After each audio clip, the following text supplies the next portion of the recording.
conservation of forest and wildlife.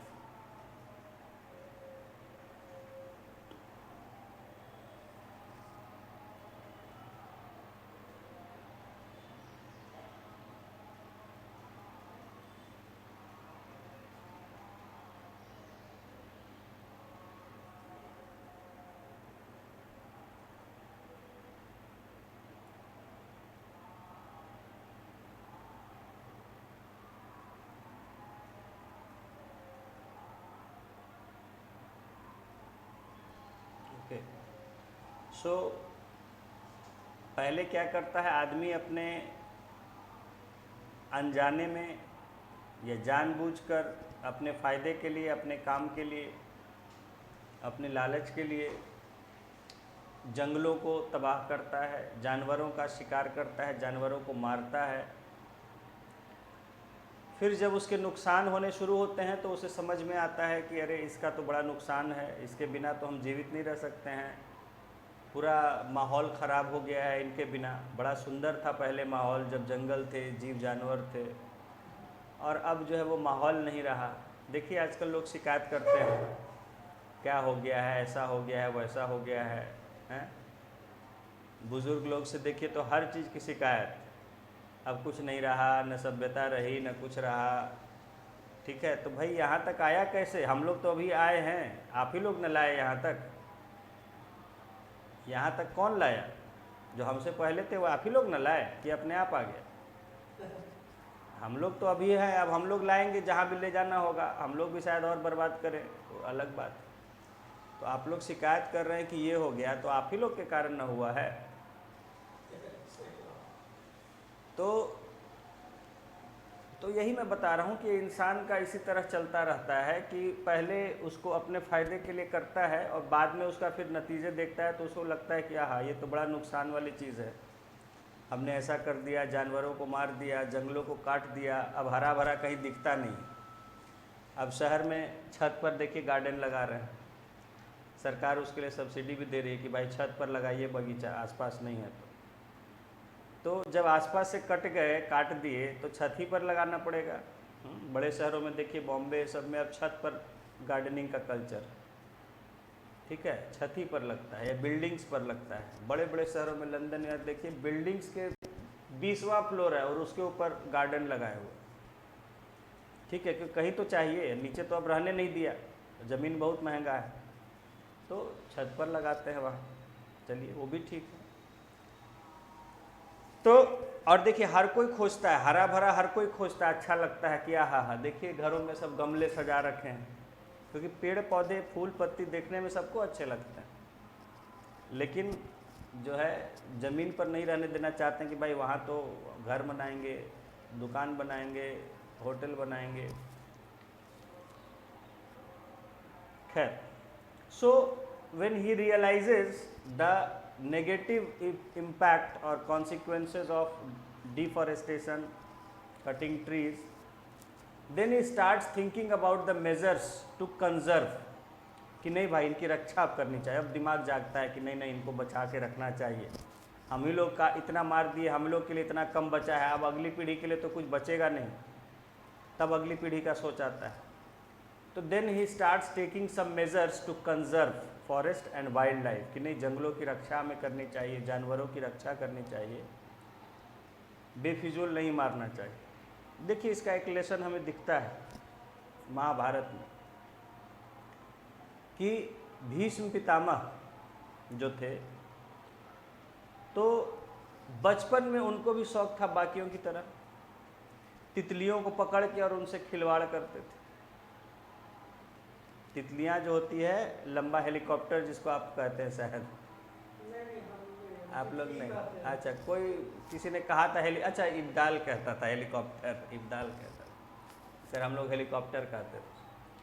तो उसको जो मतलब उड़ती है, दो पंख बड़े बड़े रहती है, लंबी पूँछ रहती है वो उसकी, हाँ, तो उसको बच्चे अक्सर बचपन में खेलते हैं और उसको तरह तरह से उसमें उससे खुराफात करते हैं, तो वैसे ही किया करते थे, उसको सीख उसमें लगा के और बांध देना, उड़ाना, ये सब करते हैं बच्चे। एक आध बार मुझे लगता है कि शायद हमने भी किया है या नहीं। तो हाँ, उसका तकलीफ़ तो झेलना ही पड़ेगा, जो किया अनजाने में किया जो भी है। तो भीष्म पितामह, और उसका उनको तकलीफ़ झेलना पड़ता है अंत समय में, जो बाणों से छिदे हुए, उनको उतने दिन तक सरवाइव उतने कष्ट में करना पड़ता है। वो उनके बचपन की उन आदतों का फल था। ठीक है, देखिए कितनी लंबी उम्र थी, और कब का किया हुआ कब उनको भोगना पड़ता है कष्ट। ऐसे ही राजा दशरथ शिकार जवान थे भाई, बड़े नामी राजकुमार थे और बड़े नामी शिकार, मतलब धनुष वगैरह शस्त्र चलाने में माहिर थे। तो शब्द भेदी आवाज़ से ही सुन के तीर चला देना निशाने पर, वो सब उनका एक्सपर्टीज़ था।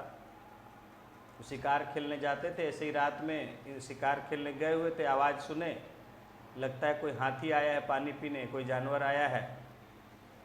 जो होता है तो पहले लोग शिकार करते थे तो जानते थे कि झील तालाब में पानी पीने आते हैं जानवर, तो उस समय उनका शिकार करते थे।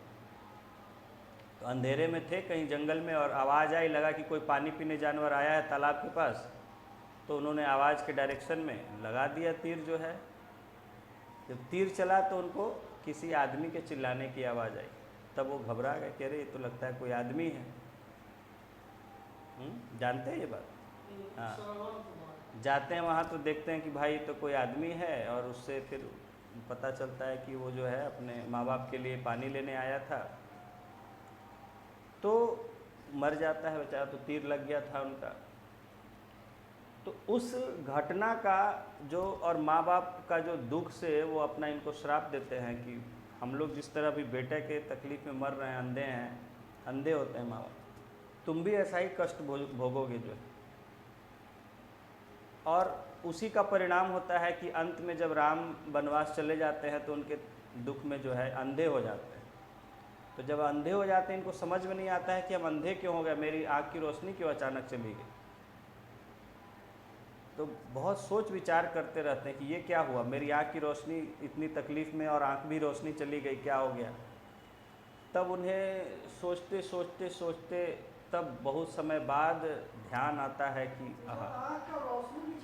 हाँ, नहीं जानते हैं लोग बहुत सामान्यतः, तो टीवी में ऐसे दिखाता है हल्का कि उनको आँख बंद किए हुए इस तरह से, लेकिन उनका जब वो दुख में थे तो उनकी आँख की रोशनी भी चली जाती, और तब उनको ये लगता है कि मेरी आँख की रोशनी क्यों चली गई। तो फिर बहुत सोच विचार करते करते नहीं सूझता है, फिर अपना जीवन में पीछे याद करते करते करते जब अपना लड़कपन में पहुंचते हैं, तब याद आता है कि ओह, उस समय मैंने एक ब्राह्मण के बेटे का शिकार किया था और वो माँ बाप ने मुझे श्राप दिया था।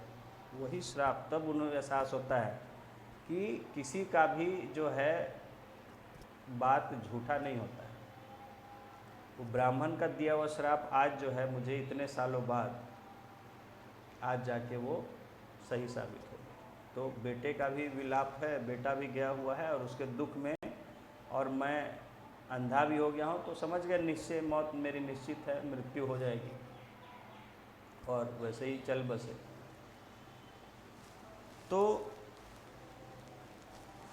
खैर, कहने यहाँ मैं ये चाह रहा था कि जो हमने इसलिए सोच समझ के करना चाहिए, अनजाने में कुछ बातें हो जाती है, कुछ हम अपने दिमाग से चीज़ों को नज़रअंदाज करके कर देते हैं जानबूझ के अपने फ़ायदे के लिए, काम के लिए। तो जानवरों को, जंगलों को हमें अननेसेसरी नहीं, कुछ तो प्रकृति का ये है जो उसके साथ चलना ही है, डेवलपमेंट हो रहा है, लेकिन उसको कंजर्वेशन का जो होता है तो उसको भी हमें अब जागरूकता से निभाना होता है कि नहीं, we have to conserve forests and wildlife. जानवरों को हमें अननेसेसरी नहीं, दे आर ऑल्सो, जैसे हम इस पृथ्वी पर रहने वाले हैं वैसे ही वो भी रहने वाले हैं भाई, उनका हक कम थोड़े है। उनका जैसे आप निवास करते हैं इस धरती पर वैसे वो भी निवास करते हैं। तो किसका अधिकार कम है, किसका ज़्यादा है? और आप दूसरों का सब छीनते जा रहे हो, उसका घर छीनते जा रहे हो, उसका घर तबाह, जंगल काटे जा रहे हो, ये के सामने सब जहाँ भी पानी का रहता है वो हम ख़त्म करते जा रहे हैं, हरे भरी ये सब स्पॉट्स ख़त्म होते जा रहे हैं, ग्रीन प्लेसेस ख़त्म होते जा रहे हैं, पेड़ पौधे काट रहे हैं, चिड़िया वगैरह कहाँ रहे,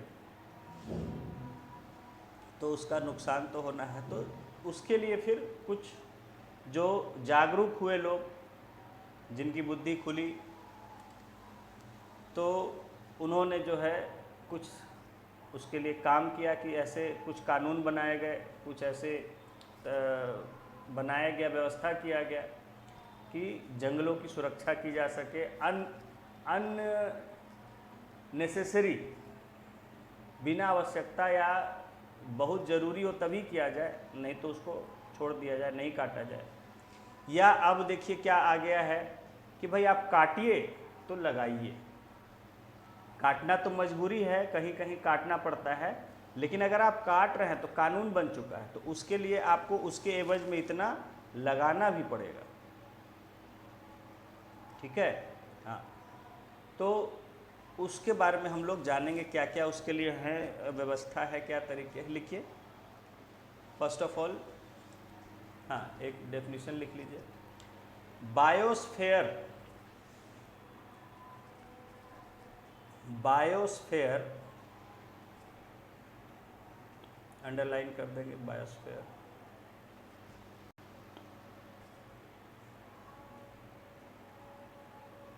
हाँ, biosphere is that part of the earth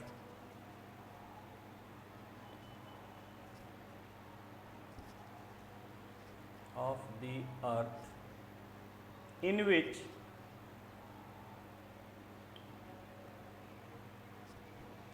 living organisms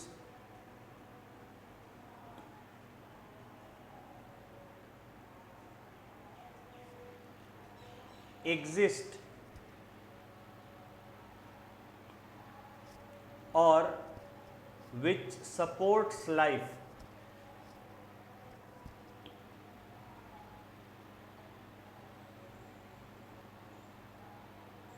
अब देखिए एक चीज़ बता रहे हैं उसे, जो हम आपको ये सब बातें समझा रहे हैं, बताए जैसे अभी आपको जंगलों के काटने और उसमें कुछ, इन सब को बड़े ध्यान से याद रखिएगा। अब आपको ये एस्से लिखने में बहुत मदद करेगा, समझ गए?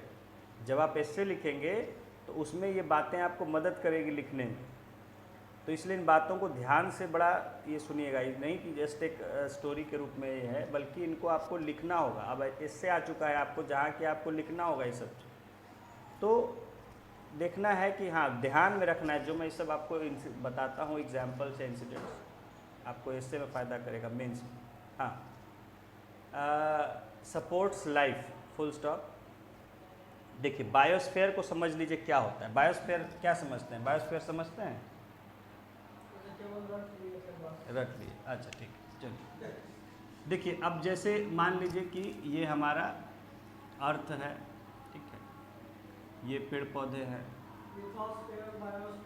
हाँ तो नहीं, हाँ वो तो एटमॉस्फेयर है, ये हम लोग इस पर रहते हैं। ये क्या हो गया? लैंड। इधर है आपका मान लीजिए वाटर है, और यहाँ एयर। तो लैंड को हम क्या कहते हैं? लिथोस्फेयर। जिस लैंड के ऊपर हम रहते हैं, अर्थ के ऊपर, तो अर्थ का जो सरफेस है, हाँ डायग्राम भी ऐसे बना लीजिए, इसको हाइड्रोस्फेयर, समझने में आसानी होगी इसलिए बना लीजिएगा तो समझ जाइएगा अच्छे से। दिस इज एटमॉस्फेयर,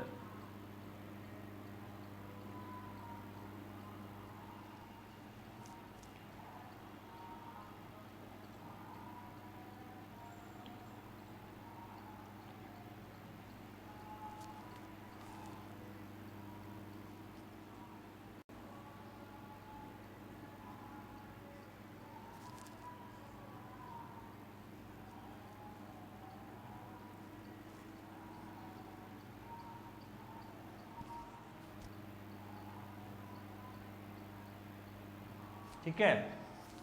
तो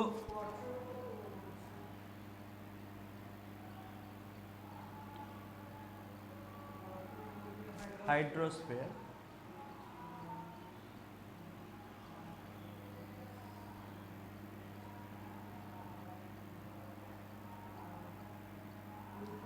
लैंड हो गया लिथोस्फीयर।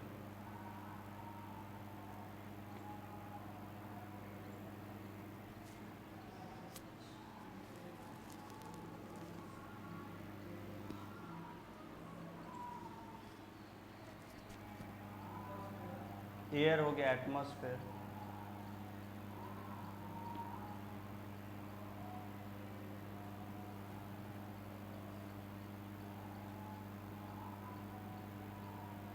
ठीक है। तो अब देखिए कि हम लोग यानी कि जो भी लिविंग ऑर्गेनिजम्स हैं, ये ट्रीज हो गए, ग्रासेस हो गए, एनिमल्स, प्लांट, हम लोग हो गए, हम लोग कहाँ रहते हैं? तो ज़्यादातर तो ज़मीन के ऊपर रहते हैं। हाँ, कुछ जो है वो ज़मीन के थोड़ा अंदर रहते हैं, जैसे माइक्रो ऑर्गेनिज्म वगैरह हो गए, वो भी। हाँ, तो वो भी लिथोस्फीयर थोड़े खाली ऊपर का है, वो तो ज़मीन का ऊपरा जो कई किलोमीटर का क्रस्ट, हाँ, वहाँ तक रहता है। तो उसमें भी कुछ माइक्रो ऑर्गेनिज्म भी रहते हैं, वो भी होता है। तो ये नहीं सोचना है खाली कि ज़मीन के ऊपर। तो ये हम लोग मतलब इसमें हम लोग लैंड पर रहते हैं, यहाँ वाटर रहता है, वाटर का भी यूज़ करते हैं, और ऊपर एयर है, एयर का। तो हम कहाँ सरवाइव कर सकते हैं? लिविंग ऑर्गेनिज्म कहाँ रह सकता है? लिविंग ऑर्गेनिज्म वहाँ रह सकता है जहाँ वाटर भी हो, एयर भी हो, और लैंड हो, जहाँ पर वो रहे। तो इन तीनों का जो मिक्सचर है, एरिया है जहाँ ये तीनों चीज़ें अवेलेबल है, एयर भी है, वाटर भी है, और लैंड भी है। तो यानी कि मान सकते हैं कि ये जो परत है कुछ मीटर का, 10-20 मीटर मान लीजिए, ज़मीन के नीचे भी, वहाँ से लेके और ऊपर एयर में जहाँ तक, ठीक है, हवा में भी रहते हैं। ठीक है, चिड़िया वगैरह सब बहुत ऊपर ऊपर भी रहती है, देखिए चिड़िया यहाँ है ऊपर। तो ये पूरा जोन, साथ ही साथ ये वाटर में मछलियाँ वगैरह जो है, तो इन तीनों के कॉम्बिनेशन को, यानी कि जिस जोन में लिविंग ऑर्गेनिज्म सरवाइव करते हैं, रहते हैं, उसको हम कहते हैं बायो मतलब लिविंग, बायोस्फीयर। ठीक है, यानी कि लिविंग स्फीयर, यानी लिविंग ऑर्गेनिज्म का रहने का जो पूरा जोन होता है, उसको हम बायोस्फीयर कहते हैं। और ये इन तीनों का कॉम्बिनेशन होता है, land, water and air plus living organism, तब हम इसको बायोस्फीयर कहते हैं। समझ में आ गया? हाँ, तो बायोस्फीयर में आपका लैंड भी शामिल है, क्योंकि बिना लैंड के रहेंगे, जो लैंड वाले हो तो लैंड पर रहेंगे, वाटर वाले वाटर में रहेंगे, एयर वाले एयर में रहेंगे, और जो लैंड पर रहेगा उसके लिए वाटर भी ज़रूरी है। बिना वाटर के रह सकता है? नहीं। बिना एयर के रह सकता है? नहीं। वाटर में भी रहने वाला है, उसको भी एयर चाहिए। तो इस तरह ये जो पूरा कॉम्बिनेशन है तीनों का, वो हम कहते हैं उसको बायोस्फीयर। और ये वहीं तक, जैसे कि मान लीजिए ऊपर है 10 किलोमीटर हाइट, 10 किलोमीटर से ऊपर तो नहीं रहता है कुछ चिड़िया वगैरह कुछ भी, तो 10 किलोमीटर से ऊपर नहीं जाएगा बायोस्फीयर।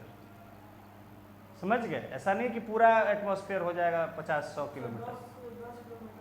हाँ, मतलब 10 भी बहुत है, लेकिन ठीक है 10 मान के चलेंगे। तो उसी तरह ज़मीन के, अब है बहुत अंदर भी तो नहीं रहेगा, ज़मीन के थोड़ा ही नीचे तक रहेगा। माइक्रो ऑर्गेनिज्म भी रहेगा तो कितना रहेगा? 10, 20, 25 फुट तक रहेगा, और क्या ज़्यादा से ज़्यादा, उससे नीचे थोड़े रहेगा। तो उतना ही लेंगे। और फिर वाटर तो है ही, वाटर में तो भाई बहुत नीचे तक भी रहता है। मान लीजिए कि कितना होगा, अरे आप मान लीजिए ज़्यादा से ज़्यादा होगा तो आप 30-40 फीट ले सकते हैं। मान लीजिए सॉइल है, उसको भी लेंगे, सॉइल में वो रहता है। तो सॉइल जहाँ तक है, यानी कि प्रॉपर सॉइल जहाँ तक है, तो सॉइल जो है कभी कभी 50-50 फीट तक का रहता है, और भी रहता है। हाँ, चलिए 50 फीट आप मान लीजिए, वो उसका कोई पूछा थोड़ी जाएगा, आपको आइडिया के लिए हम बता रहे हैं। तो ज़मीन का इतना नीचे से ऊपर तक, पानी का जो है गहराई, पानी में तो बहुत नीचे तक सब रहते हैं, और हवा में, तो इन तीनों का जो कॉम्बिनेशन है जिसमें कि लिविंग ऑर्गेनिज्म सरवाइव करते हैं, इस जोन को हम कहते हैं बायोस्फीयर।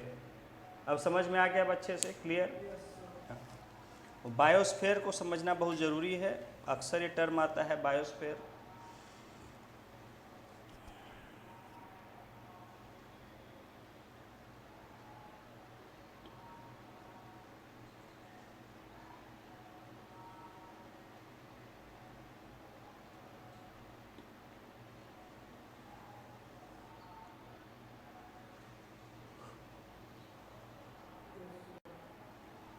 ठीक है, बायोस्फीयर समझ गए। नेक्स्ट लिखेंगे,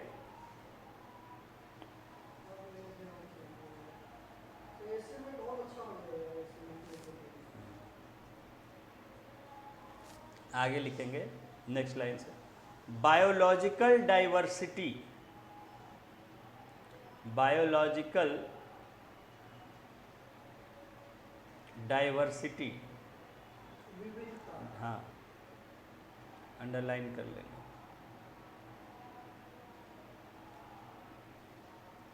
बायोलॉजिकल डाइवर्सिटी और बायोडाइवर्सिटी शॉर्ट में कह देते हैं, और बायो एक ही साथ, बायोडाइवर्सिटी, इसी को शॉर्ट करके बायोडाइवर्सिटी कह देते हैं। ये भी टर्म बहुत आता है, इसको भी अंडरलाइन करेंगे, बायोडाइवर्सिटी। हाँ, refers to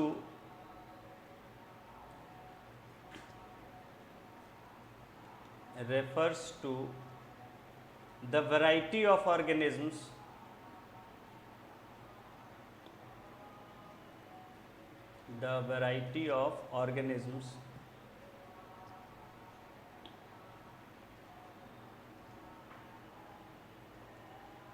existing on the earth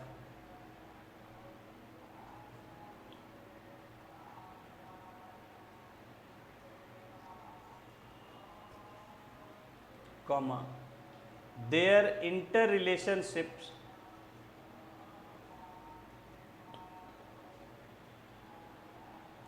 नहीं आई इंटर, इन एक ही वर्ड है, इंटर रिलेशनशिप एक ही वर्ड, डबल आर, हाँ REL relationship, and their relation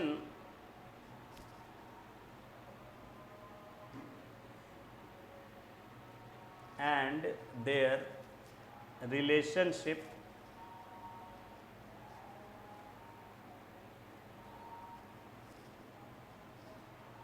with the environment.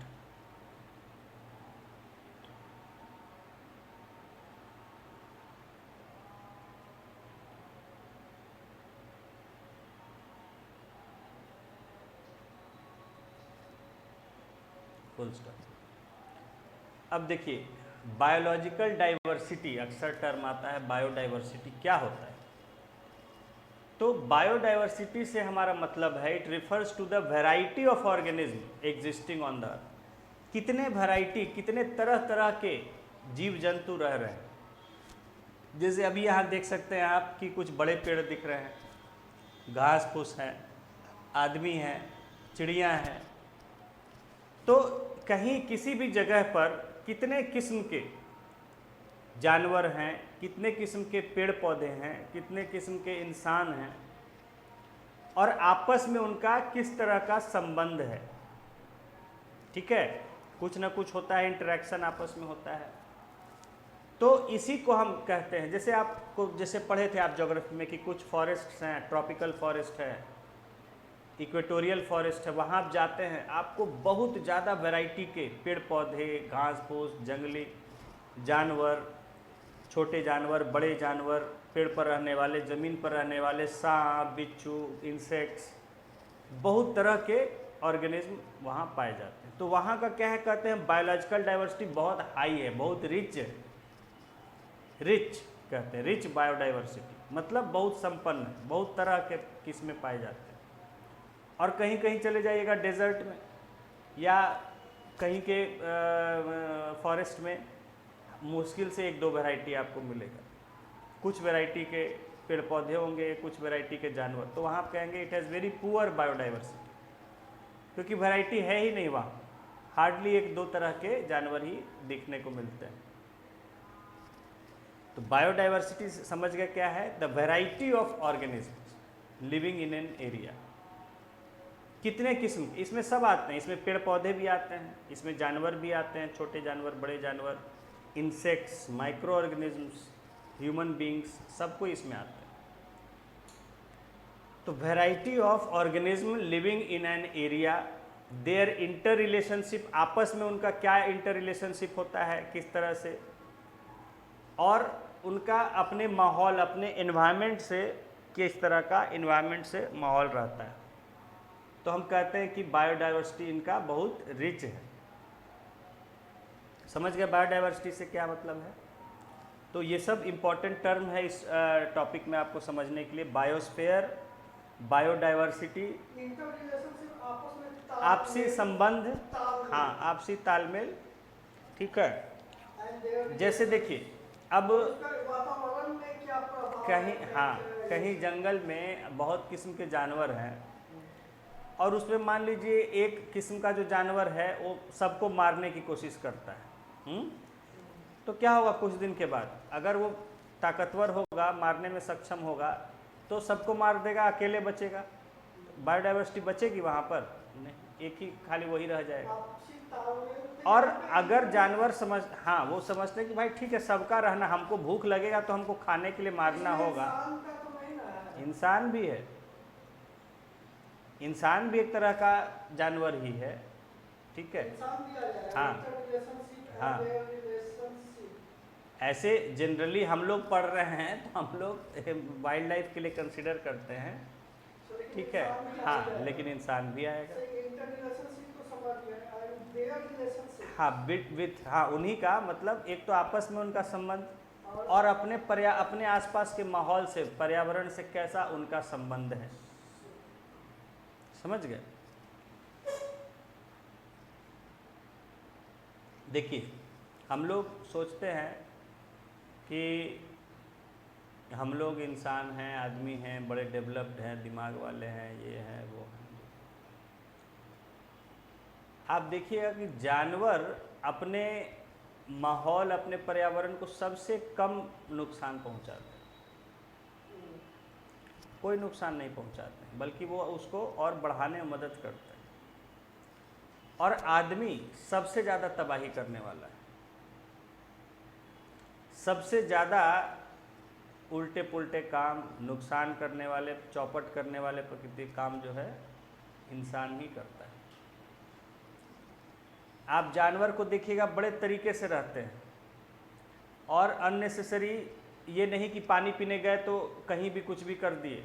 आप जानते हैं, आप यहाँ तो शहर में तो खैर क्या देखे होंगे, जंगल में आप जाएंगे, जानते हैं जानवरों का एक फिक्स्ड होता है, वहीं पर रोज जाके सब अपना एक्सक्रीटा वहीं निकालेंगे, वहीं जमा करेंगे, ये नहीं कि कहीं भी फैलाते फिरते हैं, ठीक है।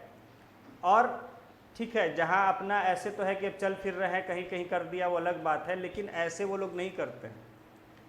जनरली उनका भी एक शेड्यूल होता है कि अपना सुबह गए तो कहीं गए, सब जाएंगे एक जगह और वहीं जाके सब लोग करके फिर आएंगे, पानी पीने जाएंगे, फिर अपना रहेंगे। दे आर वेरी सिस्टमेटिक, ठीक है। और पर्यावरण को तो बिल्कुल नुकसान नहीं पहुंचाते, नहीं के बराबर। उसी तरह आदिवासी है।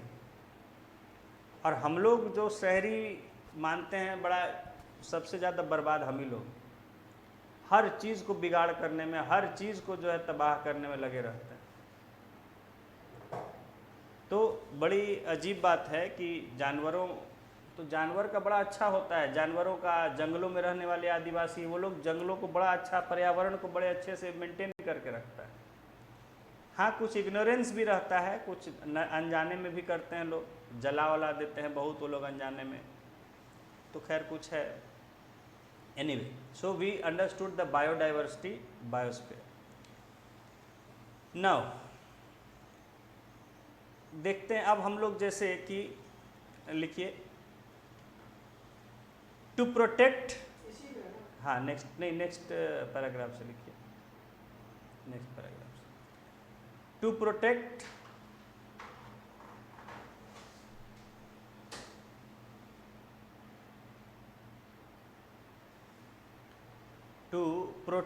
our flora and fauna,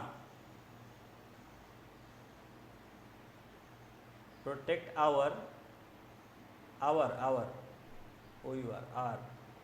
O-U-R flora का मतलब समझ गया, plants, flora for plants and animals. Flora plant हुआ खाली, फ्लोरा एंड फौना, एनिमल्स हो गए। हाँ flora and fauna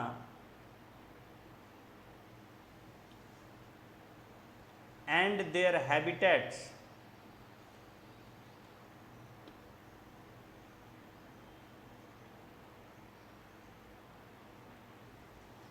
comma protected areas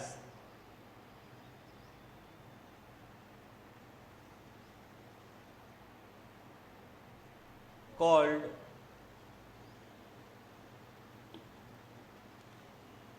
wildlife sanctuary,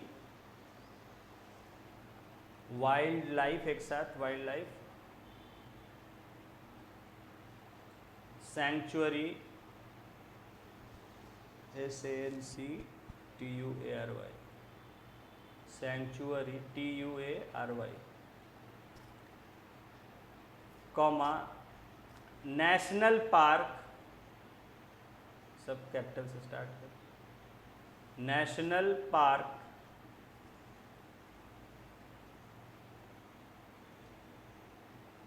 and biosphere reserves,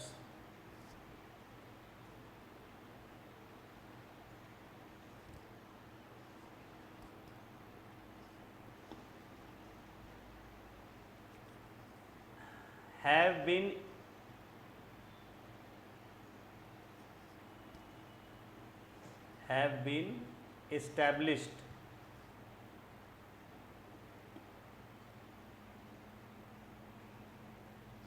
अब इन सबको अंडरलाइन कर देंगे, wild life sanctuary, national park, इसका सैंक्चुअरी होता होगा। हम्म। सैंक्चुअरी सेंचुरी सब करता है।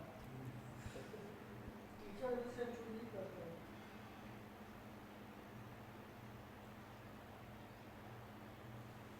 अच्छा एक आध बार मौका लगा तो पूरे टीचरों की वर्कशॉप लेंगे बिहार के, ठीक है, सबको सिखाएंगे सही क्या बोलना।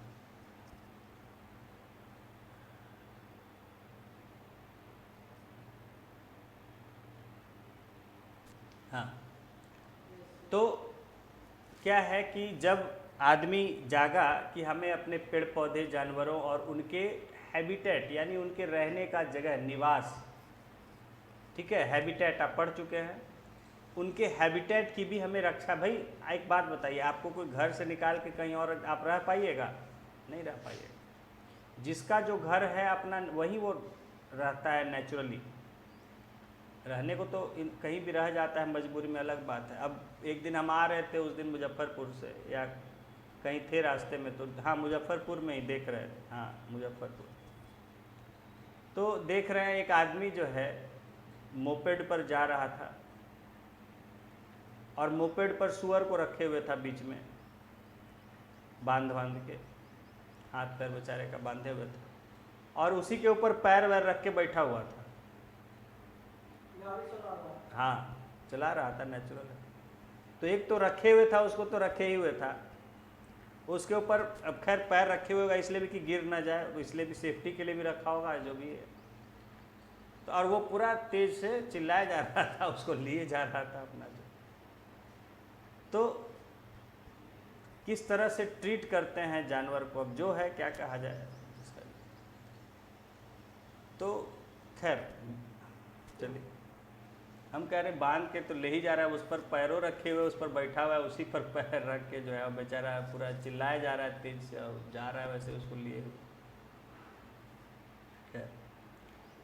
तो उनके हैबिटेट, जो उनका किसी का भी रहने का, उसकी भी सुरक्षा जरूरी है। नहीं तो देखिए, इतना इंसान का अभी आप तो पढ़े नहीं हैं, जानते नहीं हैं, इंसानों के अपना आवास छीन जाने का इतना समस्या है, बेघर हो जाते हैं लोग, माइग्रेट करते हैं, गांव से शहर जाते हैं काम करने के लिए, अपना घर बार छोड़ के जाते हैं, वहाँ परेशानी में तरह तरह से कैसे कैसे, या जिनका नौकरी भी कर रहे हैं तो थोड़े घर में कौन नहीं रह पाता है, नौकरी भी कर रहे हैं तो बाहर जॉब में, गवर्नमेंट जॉब में भी है तो ट्रांसफ़र होता रहेगा, इधर से उधर घूमते रहिए, ठीक है। तो उसको तकलीफ़ पूछिए कि क्या होता है, घर आके कितना अच्छा लगता है अपने घर में। तो हैबिटेट, उसका भी प्रोटेक्शन जरूरी है। तो इन सब के लिए, यानी कि पेड़ पौधों को तो बचाना है, जानवरों को, साथ ही साथ उनके हैबिटेट को भी नष्ट नहीं होने देना है, जो उनका नेचुरल लिविंग प्लेस है। तो इनके लिए क्या क्या प्रोटेक्टेड एरियाज बनाए गए, संरक्षित क्षेत्र हिंदी में कहते हैं, जिनको कि प्रोटेक्ट किया गया है, जो स्पेशल जिनका एक स्टेटस है और उसके लिए कानून है, तो उनको कहते हैं प्रोटेक्टेड एरियाज, जिसमें यहाँ आपको दिया गया है वाइल्ड लाइफ, एक रिजर्व्ड फॉरेस्ट भी होते हैं, लेकिन यहाँ अभी नहीं लिखा गया है रिजर्व्ड फॉरेस्ट, तो जंगल ही होते हैं लेकिन उनको एक रिजर्व घोषित कर दिया जाता है कि यहाँ जो है इस तरह का कोई भी शिकार करना, ये सब मना है, ठीक है, तो उनको रिजर्व फॉरेस्ट कहते हैं। यहाँ आपको जो लिखाया गया है wild life sanctuary, national park and biosphere reserves, इनकी स्थापना की गई ताकि इनको जो है जानवरों को, हम इन सबको सुरक्षित कर सकें। लिखिए, प्लांटेशन, प्लांटेशन कॉमा कल्टीवेशन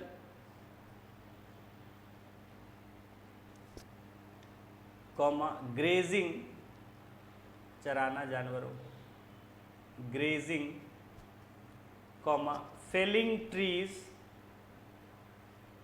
यानी FELLING, फेलिंग मतलब गिराना, पेड़ों को काट के, felling trees comma hunting and poaching,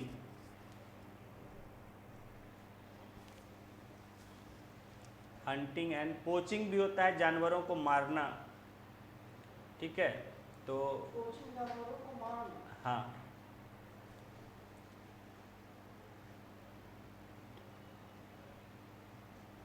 जैसे हंटिंग और पोचिंग में फ़र्क होता है। हंटिंग होता है कि डायरेक्ट आप शिकार करते हैं, पोचिंग में होता है कि उसके लिए आप कुछ जाल बिछा कुछ ऐसा कर देते हैं उसको, उसके लिए कुछ फंसाने के लिए कुछ आप सेटअप लगा कर देते हैं और वो आके फंस जाता है, फिर आप उसको मार देते हैं, उसको पोचिंग कहते हैं। जैसे कहीं कहीं गड्ढा खोद देंगे, उसको छुपा के ढक के रख देंगे, जानवर बेचारा आएगा, समझेगा घास फूस है खाने के लिए, उसमें गिर जाएगा, ठीक है। हाँ, तो तरह तरह का जो ट्रैप सेट किया जाता है फंसाने के लिए, तो उससे जो मारा जाता है उसको पोचिंग कहते हैं। तो hunting and poaching are prohibited there.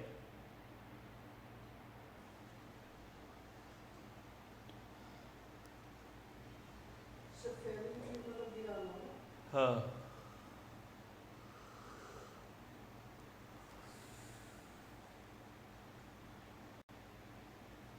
और कोचिंग, पोचिंग माने, कोचिंग के बाद हाँ, पोचिंग आर प्रोहिबिटेड देयर।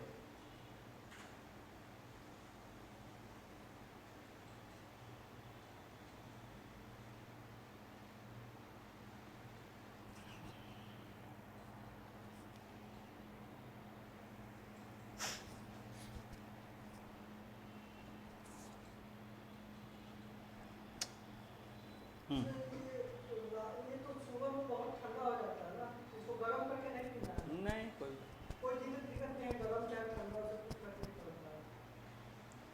जितना गर्म होना था रात में हो जाता है। हाँ, लिखेंगे आप, इस सब का डेफिनेशन लिखेंगे। फर्स्ट, वाइल्ड लाइफ सेंचुरी,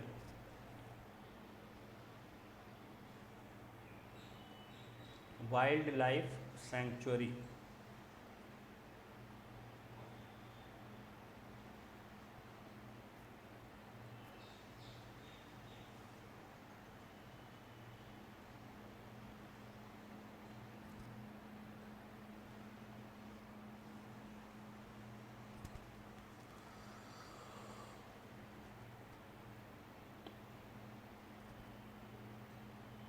लिखिए areas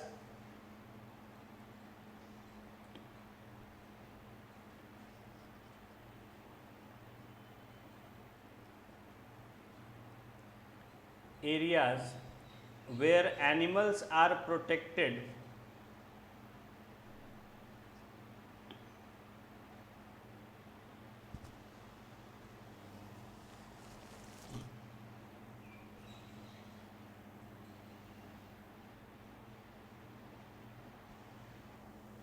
from any disturbance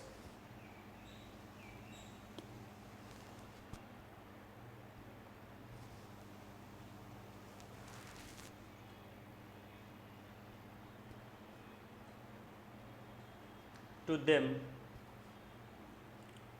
them and their habitat.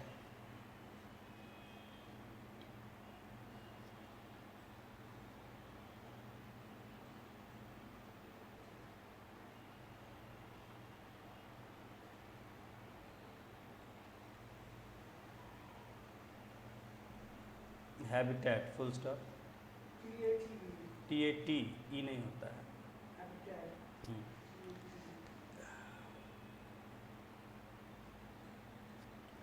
Full stop, ठीक है। तो ये हो गया वाइल्ड लाइफ सेंचुरी। क्या है?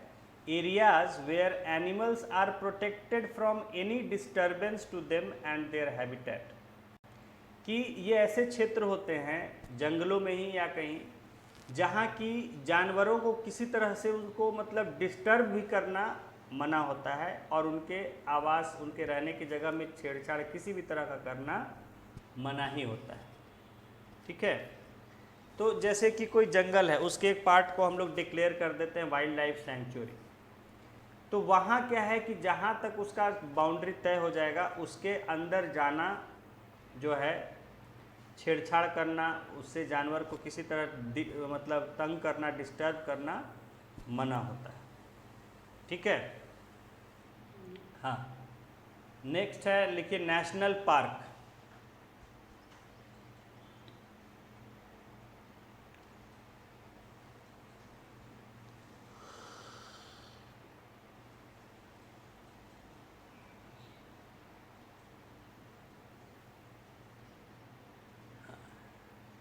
National park areas reserved for wildlife, reserved for wild life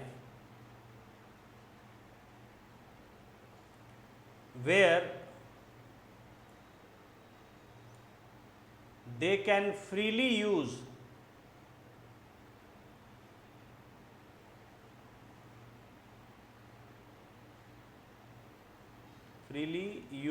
the habitats and TS and natural resources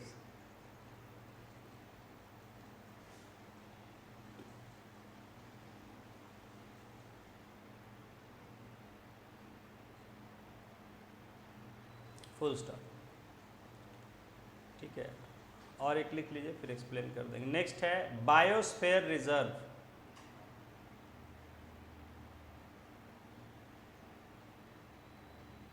biosphere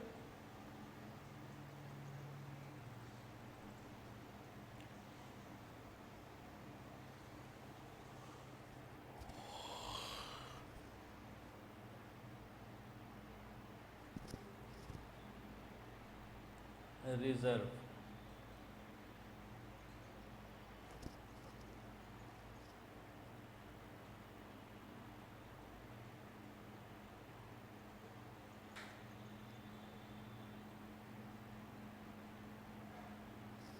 लिखिए large areas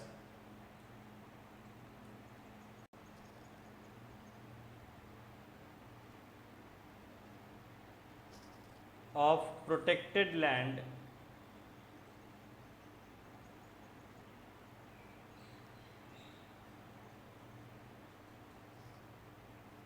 for conservation of wildlife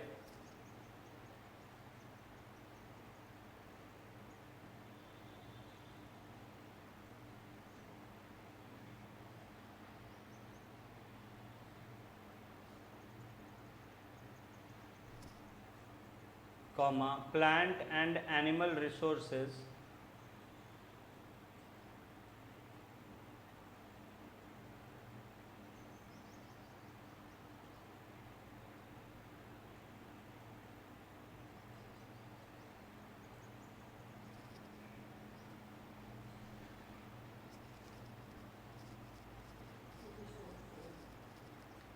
plant and animal resources लिख लिए and traditional life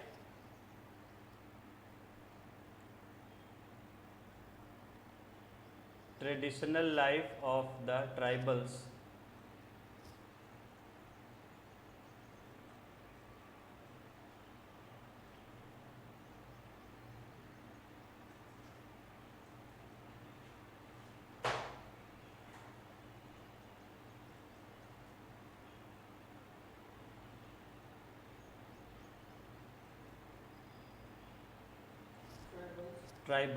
living in the area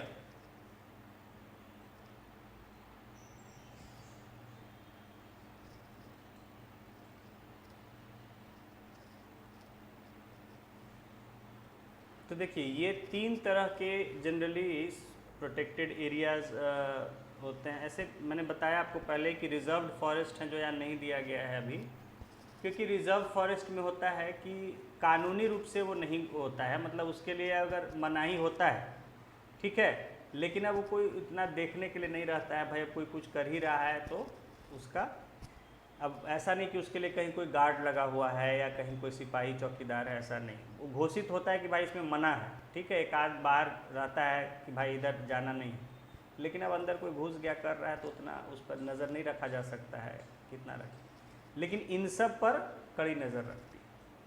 तो wild life sanctuary, और ये तो wild life sanctuary क्या है कि पहले आपको बता दिया कि जहाँ वो अपने ही जहाँ उनका नेचुरल वो होता है हैबिटेट, वहीं जो है उनको सुरक्षा दिया जाता है कि भाई ये इनका जो है सेंचुरी घोषित किया जा रहा है, इनको डिस्टर्ब नहीं करेगा कोई, ठीक है।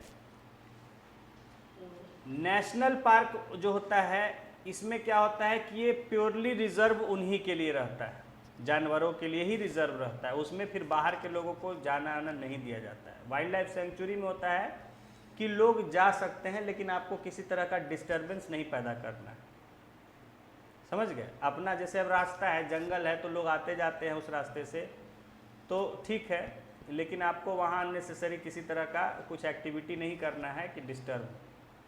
लेकिन नेशनल पार्क में जाना ऐसे मना होता है, ठीक है, आम लोगों का। टूरिस्ट के तौर पर आप जाने दिया जाता है तो अलग बात है, बाकी तो टूरिस्ट के तौर पे ही जाने दिया जाता है। हाँ हाँ। तो areas reserved for wildlife where they कर, और उनको वहाँ आप किसी तरह का रोक नहीं होता है, जैसे वहाँ वो अपना फ्रीली जैसे रहने का मन है रह सकते हैं, जैसे वहाँ शिकार उनको आपस में खाने पीने का मन है, जैसे से रह रहा है, हिरण को शिकार करके खा रहा है, कि वो अपना नेचुरल है, उसको कोई उस पर रोक नहीं होता है, कंट्रोल नहीं होता है, ठीक है। तो ये हो जाता है नेशनल पार्क। तो नेशनल पार्क जनरली जानवरों के लिए होता है, वाइल्ड लाइफ सेंचुरी भी होता है, लेकिन मैंने बताया ना कि नेशनल पार्क में ज़्यादा सिक्योरिटी होता है, ज़्यादा कंट्रोल मॉनिटरिंग होता है, बाहर के लोगों का बिल्कुल रोक होता है उस पर। जबकि वाइल्ड लाइफ सेंचुरी में होता है कि थोड़ा बहुत जा सकते हैं लोग, ऐसा कोई बिल्कुल रोक नहीं होता है, लेकिन बिना डिस्टर्ब किए आप चले जाइए। बायोस्फीयर रिजर्व जो है क्या है, लार्ज एरिया, ये बहुत बड़े एरिया होते हैं, बायोस्फीयर रिजर्व सबसे बड़े एरिया होते हैं इन सब। Large areas of protected land for conservation of wild life, plant and animal resources. इनमें क्या होता है कि पेड़ पौधे, बहुत से वैरायटी के पेड़ पौधे, घास फूस, झाड़ियाँ, इन सब को भी प्रोटेक्ट किया जाता है, समझ गए। तो इनका तो और बड़ा स्पेशल स्टेटस होता है, बहुत इसमें रोक होता है। तो मतलब इसमें खाली जानवर ही नहीं, पेड़ पौधे, घास फूस, झाड़ियाँ, दुर्लभ प्रकार के पेड़ पौधे पाए जाते हैं, उन सबको, तो सबका प्रोटेक्शन होता है यहाँ। जानवर भी पेड़ पौधे, झाड़ियाँ, ये सब भी, and traditional life of tribals living in, जो आदिवासी वहाँ रह रहे हैं उनकी भी सुरक्षा की जाती है। उनके भी लाइफ में किसी तरह का लोग छेड़छाड़ करें उसको भी रोक होता है। तो जैसे ट्राइबल्स अपना रह रहे हैं नेचुरल तरीके से, उनसे भी बाहर के लोगों को ज़्यादा इंटरेक्शन नहीं करने दिया जाता है अननेसेसरी, ताकि उनका भी प्रोटेक्शन हो उसी माहौल में, अपने माहौल में, अपने नेचुरल तरीके से। तो इनको कहते हैं बायोस्फीयर रिजर्व। समझ गए तीनों का फर्क? हाँ। तो जैसे कि यहाँ पे कोई जाता नहीं है, मतलब नहीं जा सकता है। बाहरी लोग को जाना बिल्कुल मना होता है।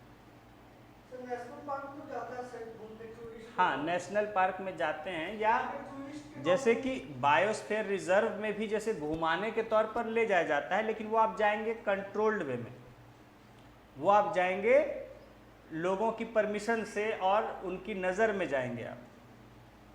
समझ गए? जाएंगे आप तो आपके साथ कोई सिक्योरिटी का रहेगा कि आप कुछ उसमें अननेसेसरी एक्टिविटी नहीं कर रहे हैं।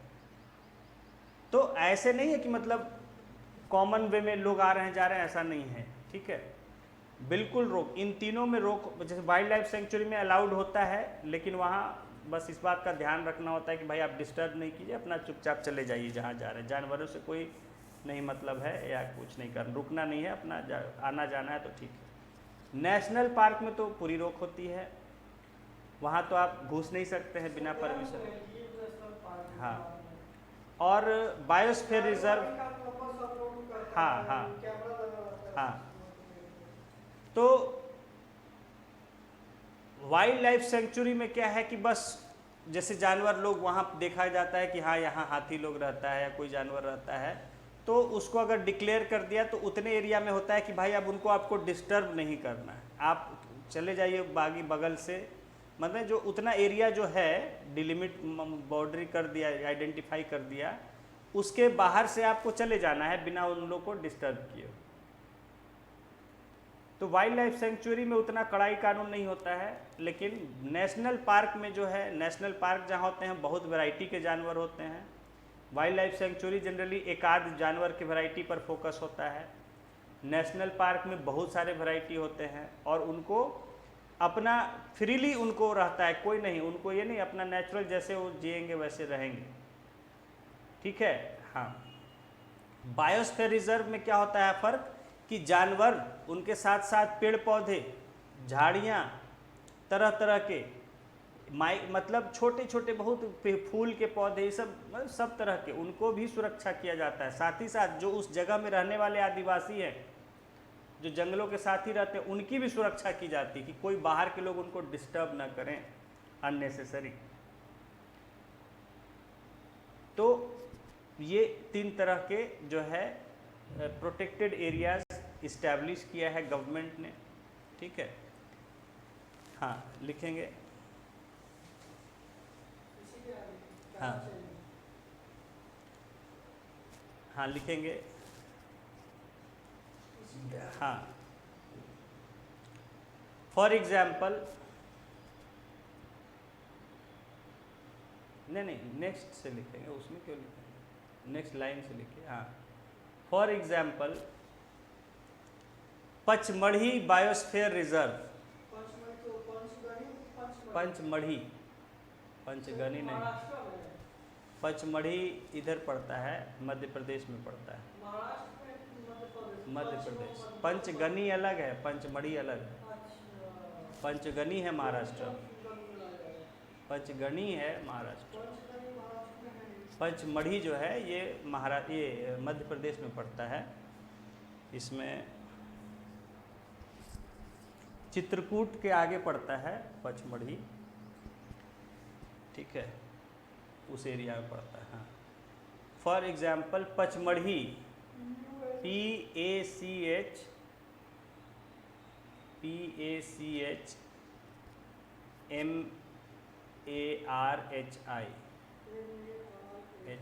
Pachmarhi biosphere reserve.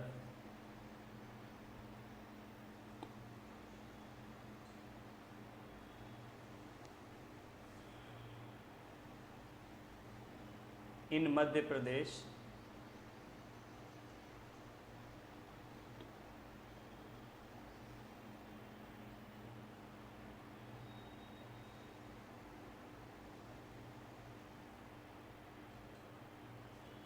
full stop. The plants and animals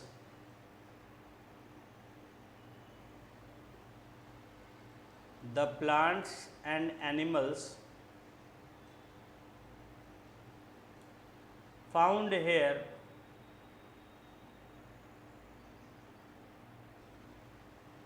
are similar to those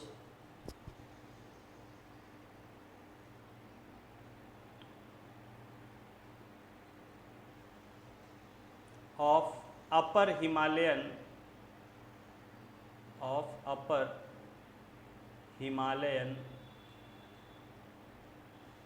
peaks.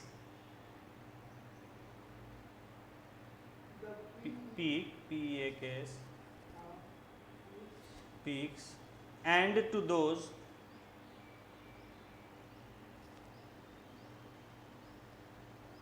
belonging to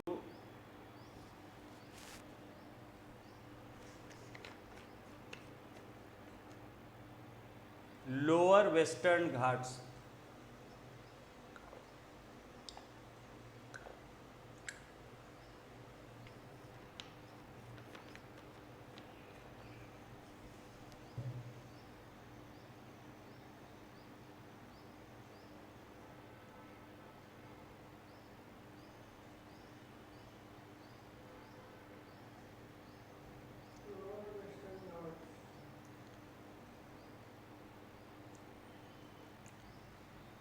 Full stop.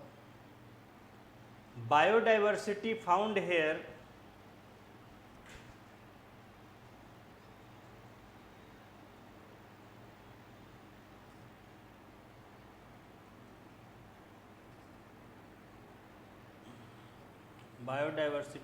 here is unique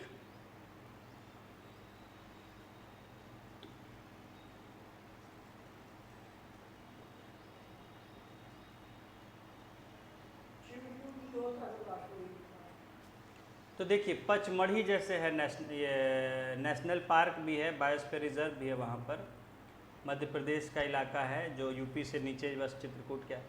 तो वहाँ पर क्या है कि बड़ी ही दुर्लभ बड़े जैसे कि आप अभी लिखे कि जो वहाँ प्लांट्स और एनिमल्स पाए जाते हैं they are similar to of upper Himalayan peaks, जो ऊंचे ऊंचे हिमालय के पीक है वहाँ जो पेड़ पौधे और जानवर पाए जाते हैं वो भी यहाँ भी पाए जाते हैं, और उसी तरह जो वेस्टर्न घाट्स में पाए जाने वाले हैं वो भी यहाँ पाए। तो इसलिए ये जो दुर्लभ किस्म के पेड़ पौधे वहाँ होते हैं, समझ गए, तो इसकी वजह से इसको बायोस्फीयर रिजर्व डिक्लेयर किया गया है। ठीक है, तो अब ये देखिए कि शुरुआत इसकी हुई थी नेशनल पार्क से, और इसकी शुरुआत किसने की थी? एक अंग्रेज के द्वारा की गई थी, जिम कॉर्बेट, जो कि उस समय के बड़े नामी वाइल्ड लाइफ एक्सपर्ट थे, जानवरों में, पेड़ पौधों, जंगलों में बड़ी इनकी इंटरेस्ट थी, और उन्होंने जो है आपके कहा सरकार को इस पर कि भाई हमें, उस समय क्या अंग्रेज़ों के समय खूब शिकार होता था, इंडिया जो है रिच जाना जाता था कि बड़े किस्म के यहाँ जानवर, पेड़ पौधे, सब हरे भरे जंगल, बहुत बड़े विशाल विशाल जंगल हैं, जानवर हैं, तरह तरह के पेड़ हैं, लकड़ियाँ, सब चीज़ हैं, भाई सोने की चिड़िया कहा जाता था। तो आते थे लोग और शिकार करते थे, लोग अपने यहाँ के लोग भी शिकार करते थे, वो अंग्रेज़ भी आके शिकार करते थे। तो उसमें जो है जिम कॉर्बेट जो थे उनको नहीं, ये गलत, इतना ये नुकसान करना ठीक नहीं है, प्रकृति जो हमें है मिली है तो उसको हमें बचा के भी रखना चाहिए। तो उन्होंने प्रयास किया और इसीलिए उन्हीं के नाम पर पहला नेशनल पार्क इस देश का बना, जो कि आपके कॉर्बेट नेशनल पार्क, नैनीताल के आसपास, रामनगर, जिम कॉर्बेट नाम। तो पहला नेशनल पार्क जो इस देश का था कॉर्बेट नेशनल पार्क, बड़ा फेमस रहा क्योंकि पहला था अपने तो इस देश में। आज भी लोग जाते हैं बड़ा घूमने कॉर्बेट नेशनल पार्क। तो ये उत्तराखंड में अभी पड़ता है, पहले यूपी पड़ता था, उत्तराखंड हो गया। तो जो नैनीताल उसके आसपास का रामनगर इलाका है, रामनगर से देहरादून तक का जो इलाका है वो सब जो है इसमें आता है, और बड़ा ही उसमें वैरायटी है, फेमस है। Corbett national park. उत्तराखंड से कब अलग हुआ था? 2000 में बिहार भी अलग हुआ था? उसी साल बने बिहार, झारखंड, उत्तराखंड और छत्तीसगढ़। उत्तरांचल का था नाम। हाँ, वो नाम को लेके था शुरू में डिस्प्यूट, कभी पहले उत्तरांचल कह रहे थे, उत्तराखंड कह रहे थे, तो फिर उत्तराखंड ही हो गया। झारखंड के भी नाम को लेके था, कभी वनांचल, कभी कुछ आ रहा था नाम, फिर हुआ कि नहीं झारखंड ही रहेगा, तो नाम को लेके रहता है। छत्तीसगढ़ हुआ, ये तीनों उसी साल हुए थे। छत्तीसगढ़ किससे अलग हुआ? मध्य प्रदेश, तो उसी साल अलग हुए एक साथ। अच्छा, बिहार का बंटवारा हुआ, यूपी का हुआ और मध्य प्रदेश का हुआ, तीनों, और लगभग आसी पास के डेट में एक साथ घोषणा हुई थी। तो हम तो उधर थे पहले नैनीताल में, तब हमने देखा है सामने कैसे उसके लिए संघर्ष चला अलग करने के लिए। आखिर बात क्या था?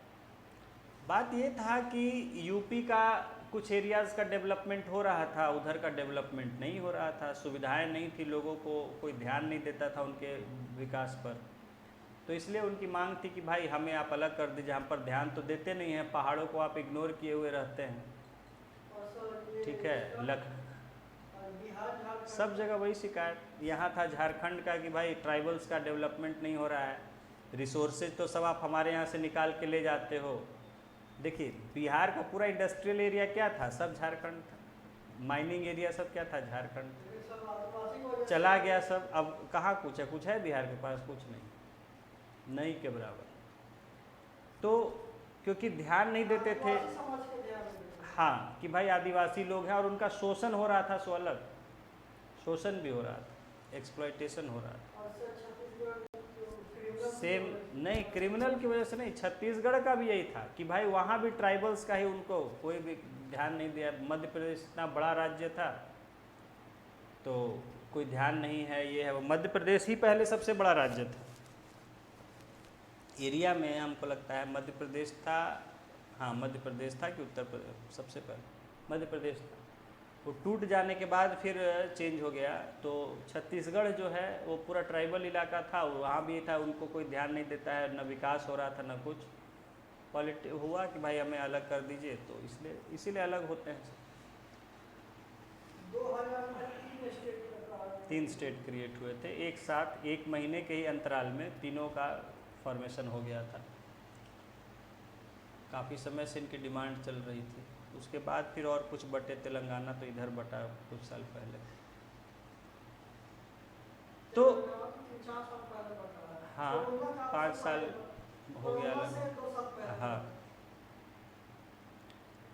सो फर्स्ट आपको याद रखना है कि जिम कॉर्बेट के उस पर, कॉर्बेट उनके रिकॉग्निशन में भी उन्होंने बड़ा प्रोटेक्शन के लिए अपने स्तर पर बहुत काम किया था प्रोटेक्शन के, इसलिए उनके सम्मान में उनके नाम पर कॉर्बेट नेशनल पार्क जो है यूपी का फर्स्ट नेशनल पार्क डिक्लेयर हुआ था। और उसके बाद तो बहुत सारे आज देश में बन गए नेशनल, देखेंगे उसको कुछ इम्पोर्टेंट जो है। तो हाँ, लिखिए आगे, इसमें एक लाइन लिख लीजिए। इसी का है। Full stop. Apart from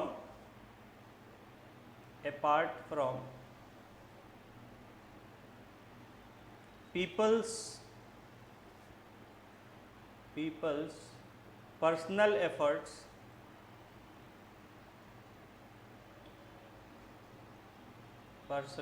effort, EFFORT, efforts, and efforts of society, effort मतलब प्रयास, मेहनत, efforts of society,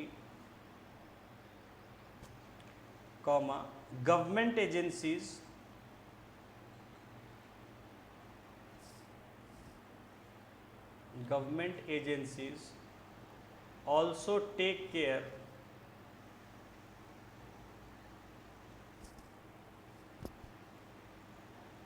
of the forests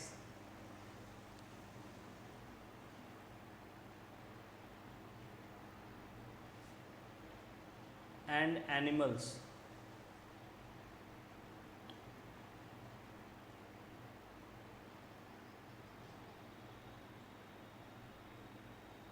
full stop. The government lays down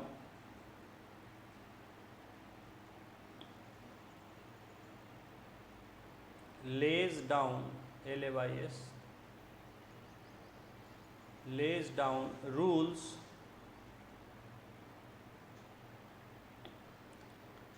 methods and policies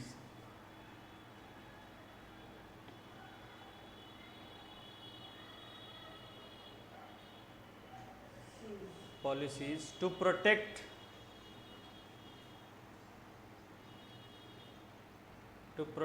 and conserve them.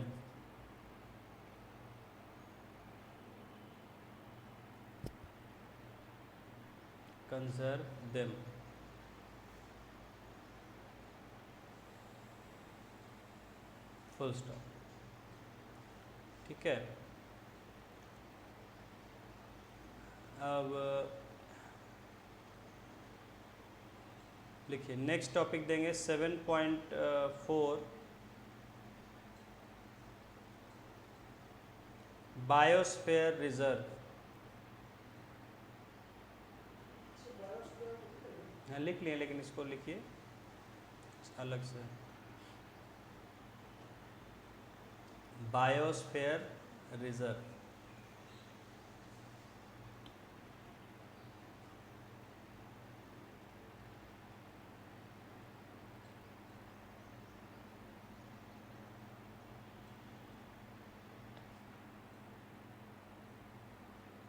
देखिए ये जो है ना, ये सब जो टॉपिक इसलिए हम आपको अच्छे से करा रहे हैं कि ये आपको एक तो एनवायरनमेंट रिलेटेड एसए में आएगा, वहाँ आपको दूसरा आपको यहाँ तो साइंस साथ ही साथ साइंस में पूछा ही जाता है, साथ ही साथ ज्योग्राफी भी आपका कवर हो रहा है मेंस का.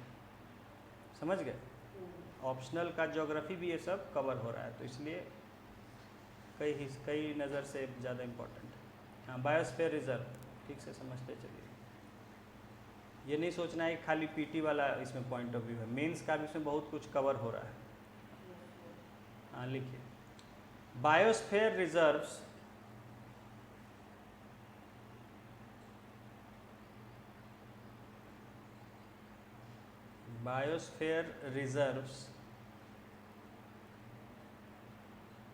are the areas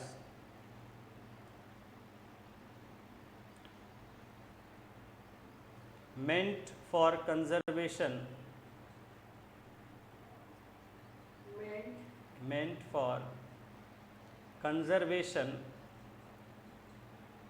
of biodiversity.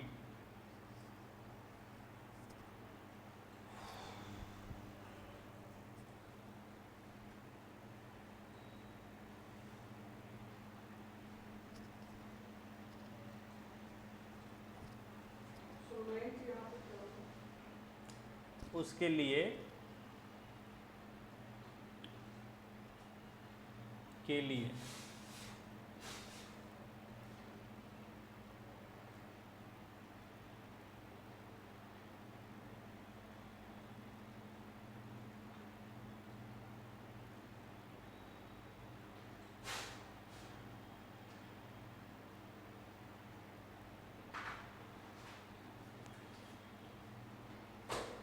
कहाँ तक लिखे? Biodiversity full stop. As we know,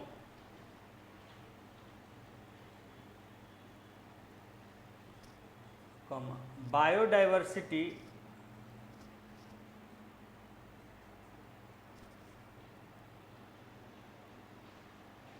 is the variety of plants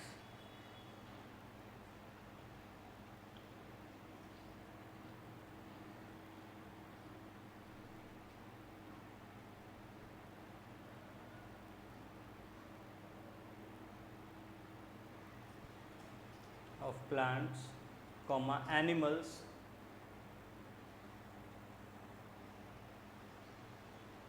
and microorganisms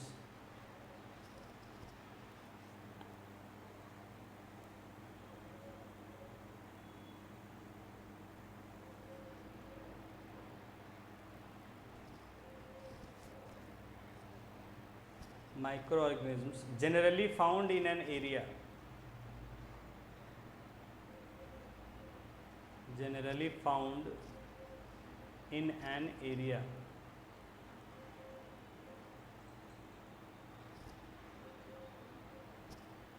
full stop. The biosphere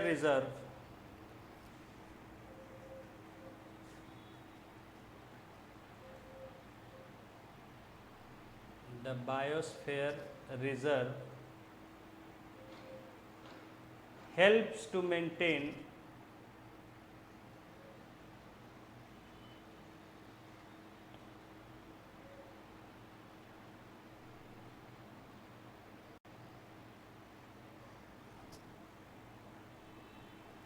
the biodiversity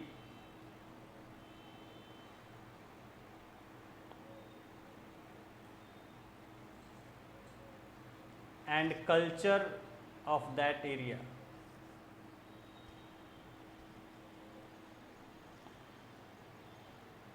And culture of that area.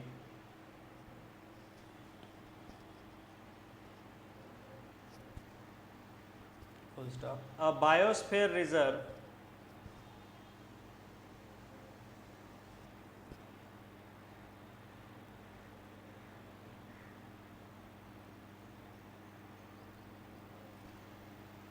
may also contain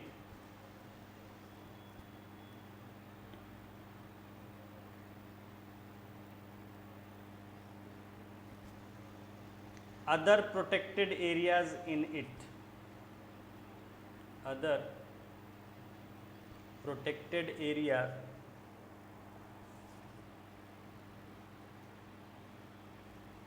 in it.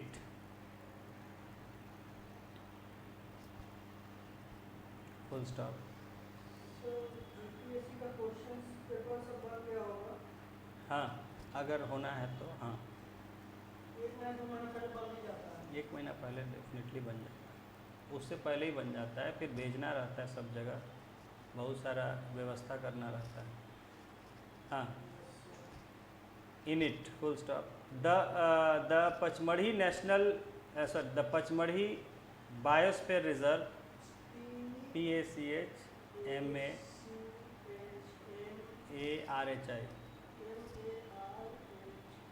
The Pachmarhi biosphere reserve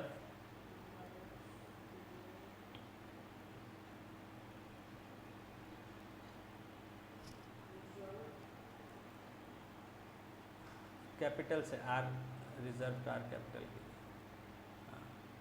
biosphere reserve consists of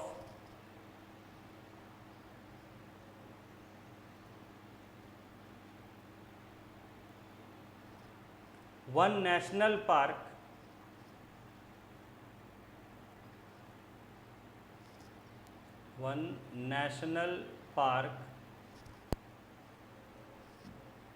named Satpura,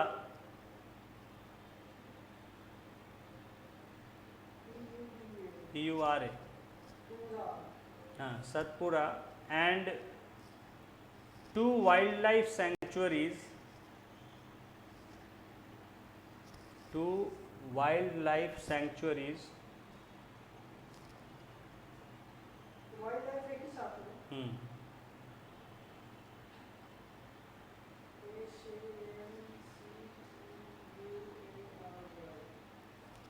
में sanctuary named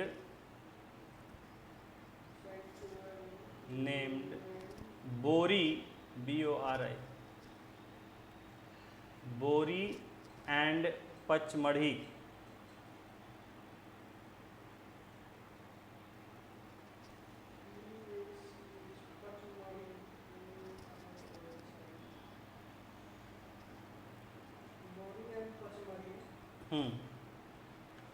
full stop. ठीक है, देखिए इसको अगर हम लोग देखेंगे तो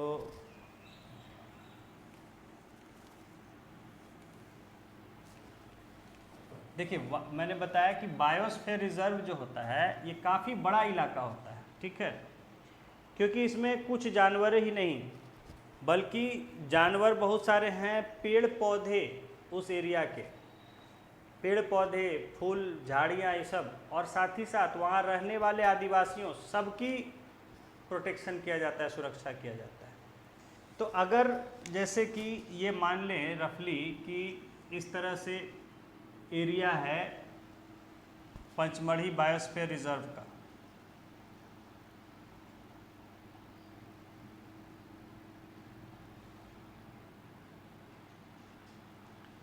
तो इसमें जो है ये अगर पूरा एरिया है तो इधर का जो एरिया है ये है आपका पचमढ़ी वाइल्ड लाइफ सेंचुरी।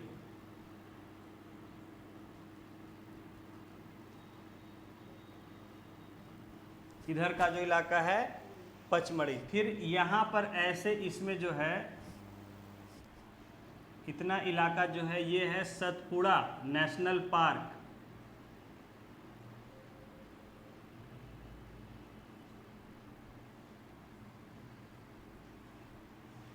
ठीक है, और इधर का जो है ये है एक बोरी वाइल्ड लाइफ सेंचुरी।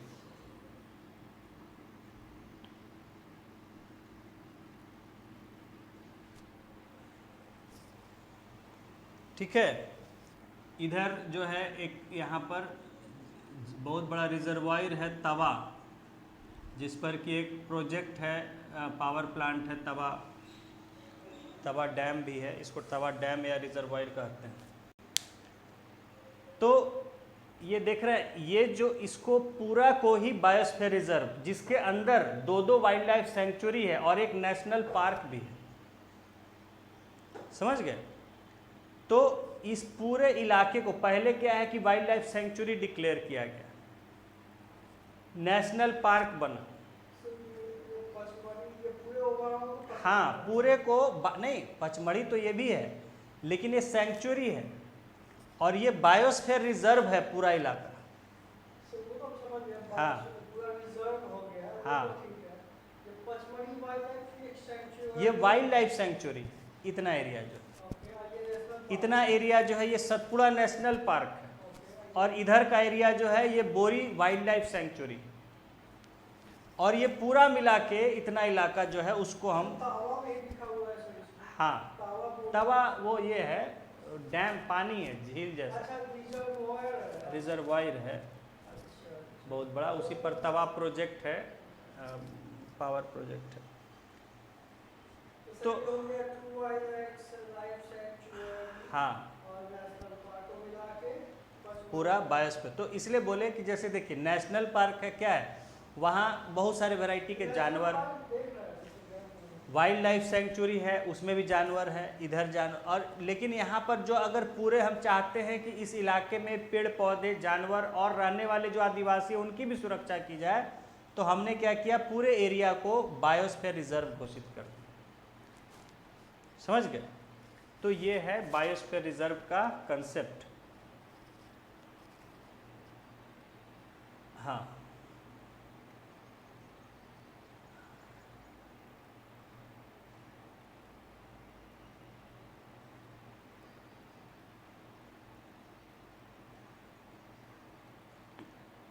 अब इसमें नेक्स्ट हेडिंग देंगे 7.6 कर दीजिए।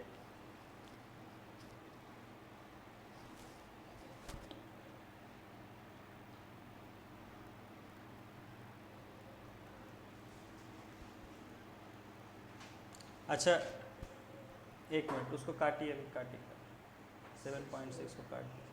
अभी ये लिखे ना पचमढ़ी, हाँ इसमें आगे थोड़ा सा लिख लीजिए, कुछ वैरायटीज़ के नाम लिख लीजिए इसमें, साल उसी में कंटिन्यू कर दीजिए। हाँ ज़रूर आएगा, आ सकता है। Sal SALL sal, comma teak, comma mango, जामुन,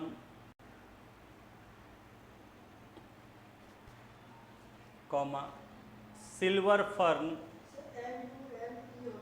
NN बस, जामुन कॉमा सिल्वर फर्न, हाँ, comma arjun etcetera are the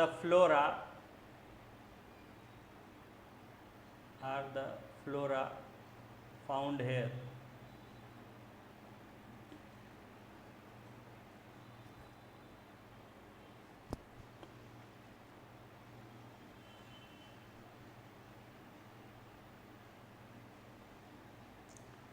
full stop. Chinkara CHINKARA, chinkara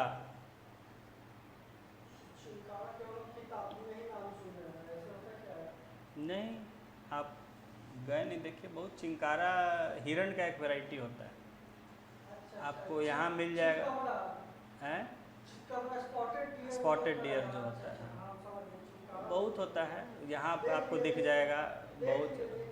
chinkara comma,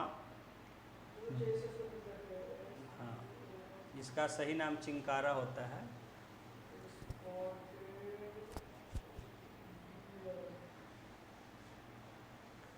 chinkara comma blue bull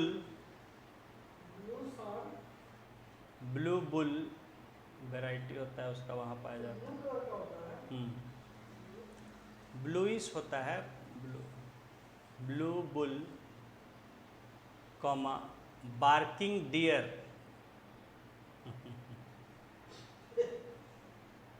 barking भौंकने वाला हिरन होता है, बार्किंग डियर, लगता है कि जैसे कुत्ते की तरह भौंकता है ये, comma chital EETAL,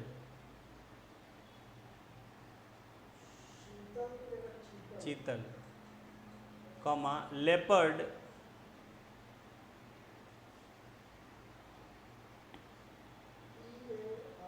PARD leopard comma wild dog,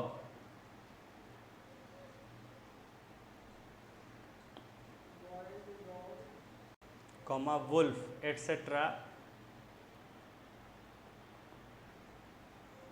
are the fauna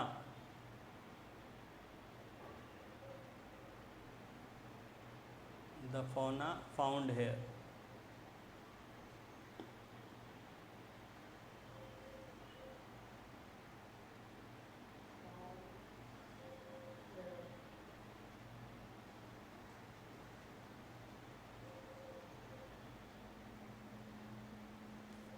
ठीक है, तो इतने वैरायटी के देखिए वहाँ, और ये तो मतलब कुछ ही लिखाए हैं आपको, तो ज़्यादा लिखाते परेशान हो जाते कि सर बहुत, तो ये कुछ ही, बहुत ज़्यादा वैरायटी के वहाँ पेड़ पौधे जानवर सब पाए जाते हैं, इसलिए उसको वाइल्ड लाइफ सेंचुरी भी है।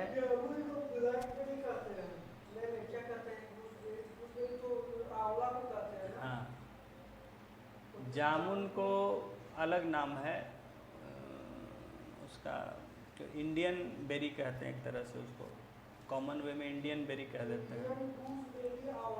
हाँ, इंडियन बेरी, या उसका जैम्बोलिना इंडिका ऐसे करके नाम है साइंटिफिक जो है।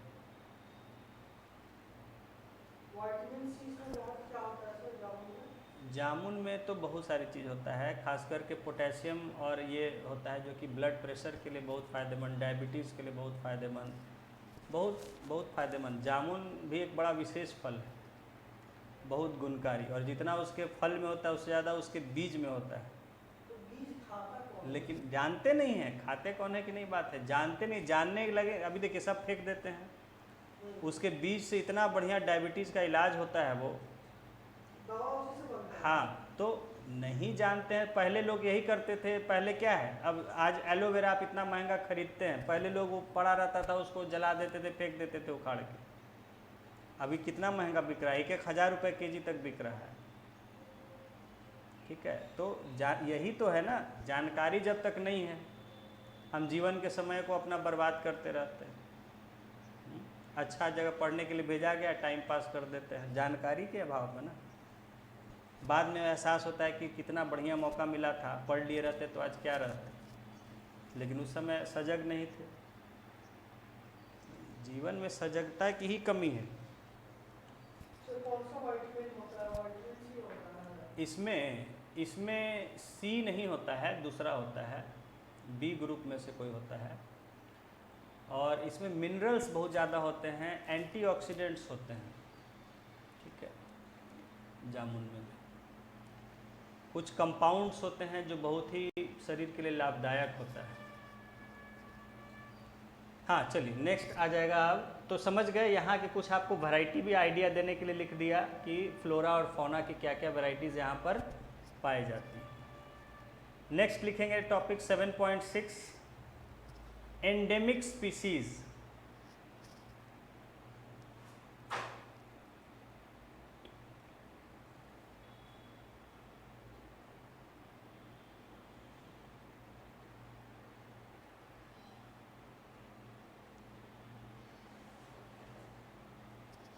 ENDEMIC MIC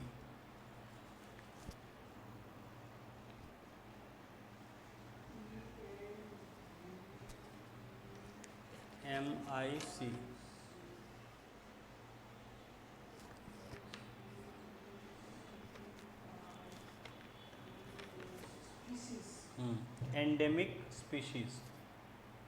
अब देखिए ये बड़ा ही एक खास टर्म है एंडेमिक स्पीशी, ठीक है, और आता है और आजकल पूछा जाता है, इसको लोग अच्छे से समझते नहीं हैं।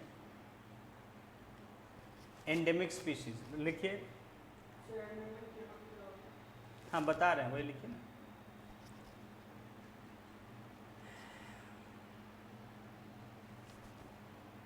लिखिए endemic species.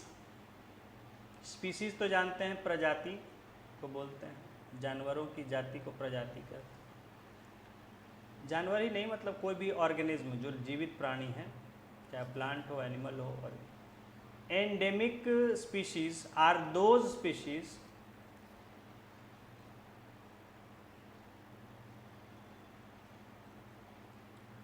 SPECIES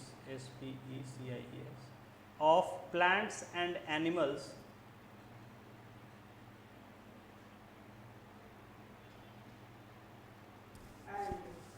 plants and animals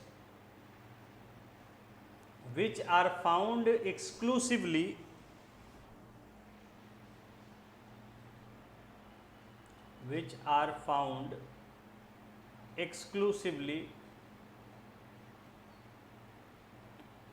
exclusively word को अंडरलाइन कर दी, exclusively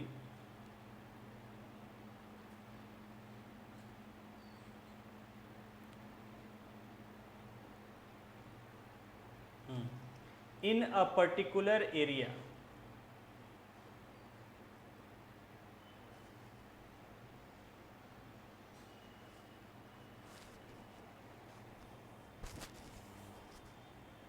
Particular area, full stop. They are not naturally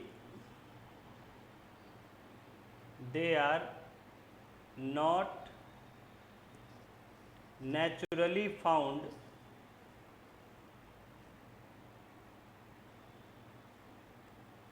anywhere else.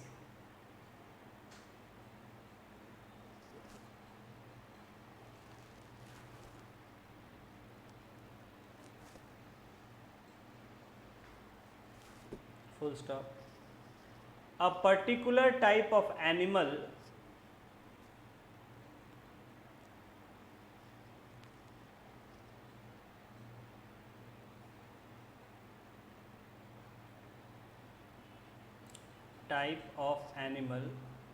or plant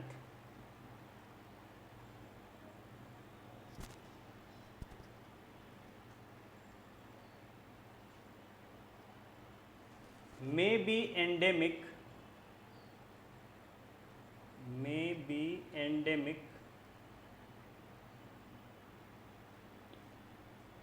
to a zone, comma, a state or a country.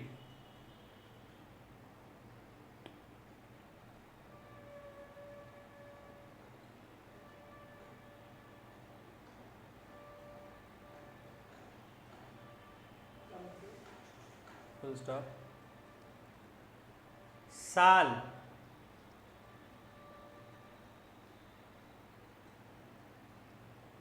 साल and wild mango,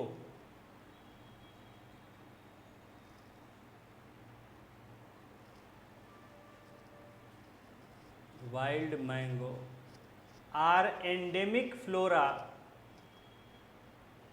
are endemic flora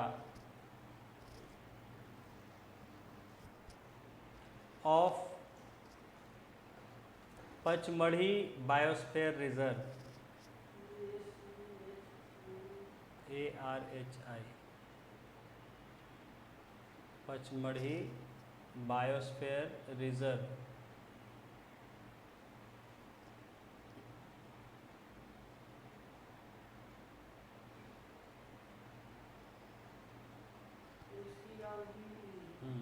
full stop. Bison,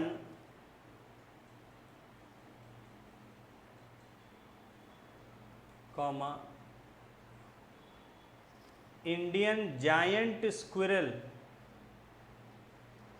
Indian giant, GIANT, Vishal, giant squirrel, SQUIRREL,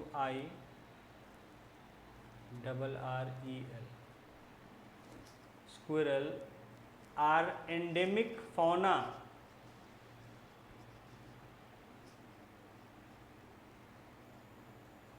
endemic, हाँ, ENDEMIC, endemic fauna of this area.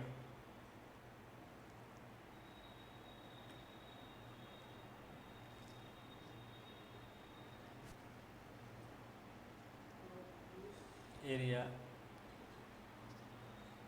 full stop. The destruction of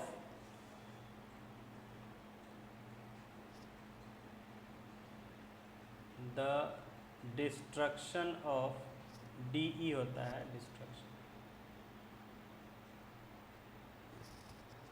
destruction of their habitat,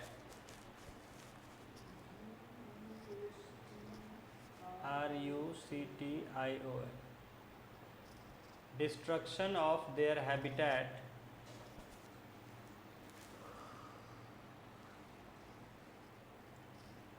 comma increasing population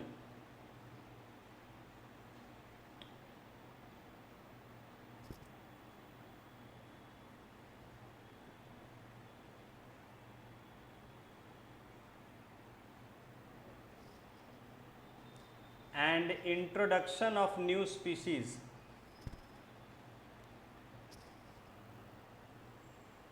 and introduction of new species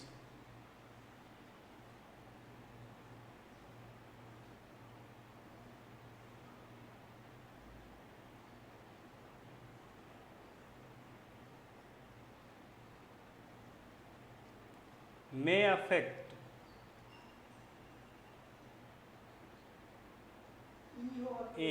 affect, effect नहीं, affect, may affect the natural habitat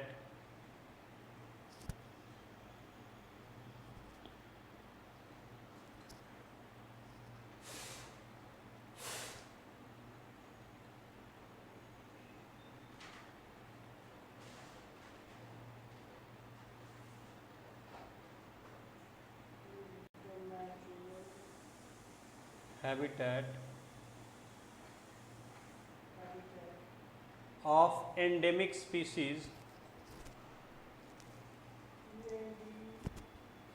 ENDEMIC, endemic species and endanger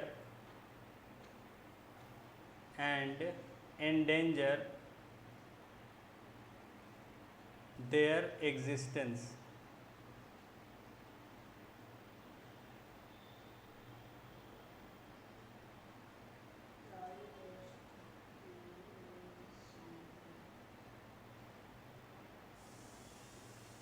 ठीक है, existence full stop. आगे इसमें एक star दे के लिख लीजिए, इसी में इसी से लिख लीजिए स्टार दे के।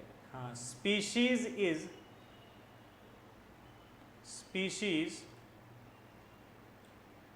Is a group of population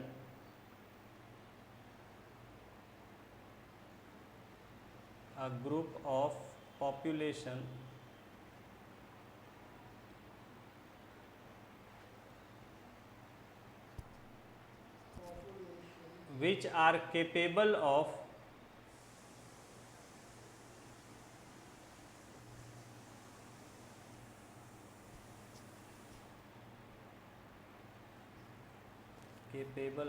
interbreeding,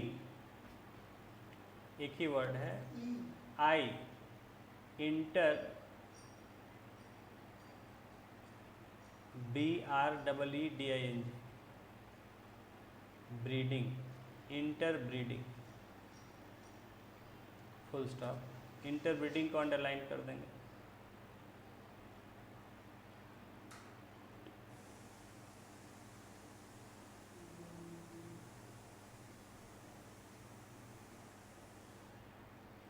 आगे लिखेंगे आपस में बच्चा पैदा करने की शक्ति। ठीक है, हाँ, कि जिसका आपस में एक मेल और एक फीमेल का आपस में जिनके द्वारा बच्चा पैदा किया जा सकता है, या जो बच्चे को जन्म दे सकते हैं। ठीक है, हाँ, interbreeding, full stop.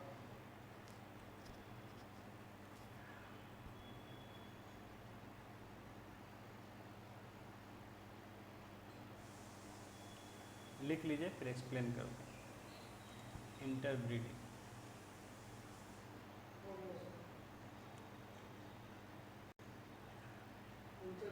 full stop. This means that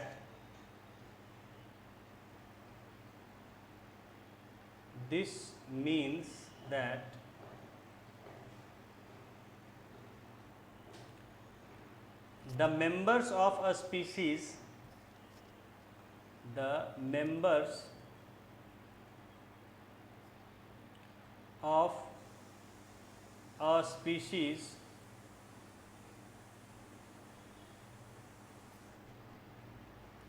can reproduce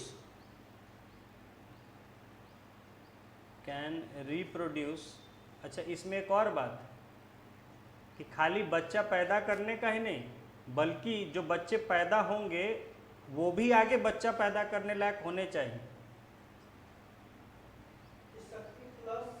हाँ, मतलब ऐसे बच्चे पैदा करने की कि जो आगे चल के वो भी बच्चे पैदा कर सकें।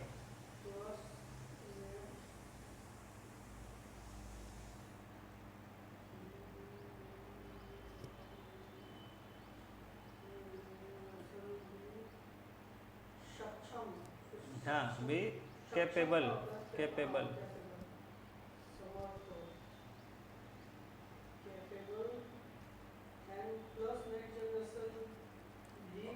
also capable of reproducing,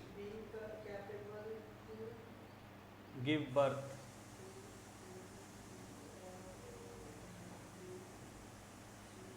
हाँ, तो रिप्रोड्यूस, चलो ठीक है, हो गया। हाँ, लिखाइए इसको आगे, हमने लिख लिया। कैन रिप्रोड्यूस फर्टाइल, आगे है पर पूरा नहीं हुआ है। रिप्रोड्यूस फर्टाइल ऑफस्प्रिंग, फर्टाइल मतलब बच्चे पैदा करने की क्षमता। फर्टाइल ऑफस्प्रिंग,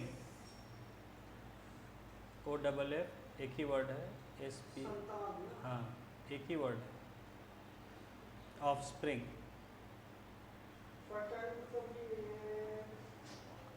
फर्टाइल मतलब जो बच्चे पैदा कर सकें। हाँ,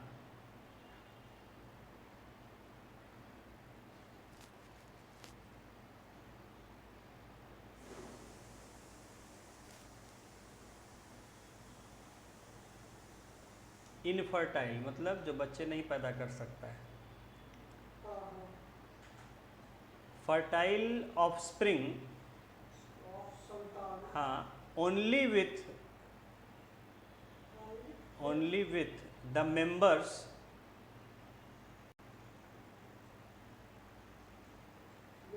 members of their own species,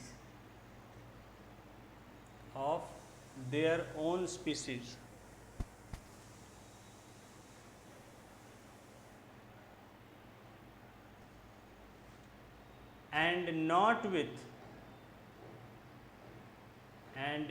with members of other species.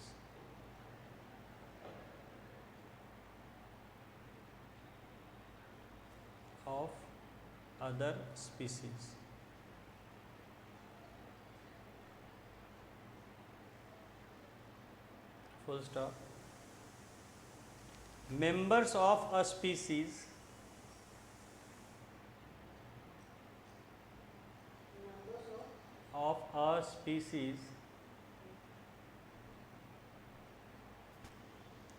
have common characteristics.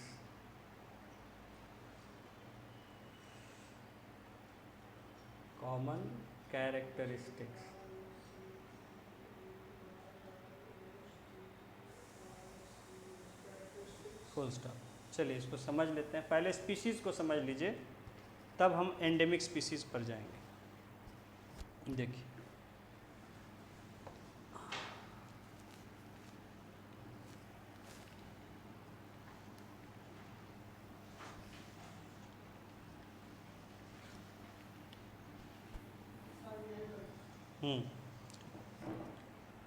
Species क्या लिखा आपने कि species is a group of population.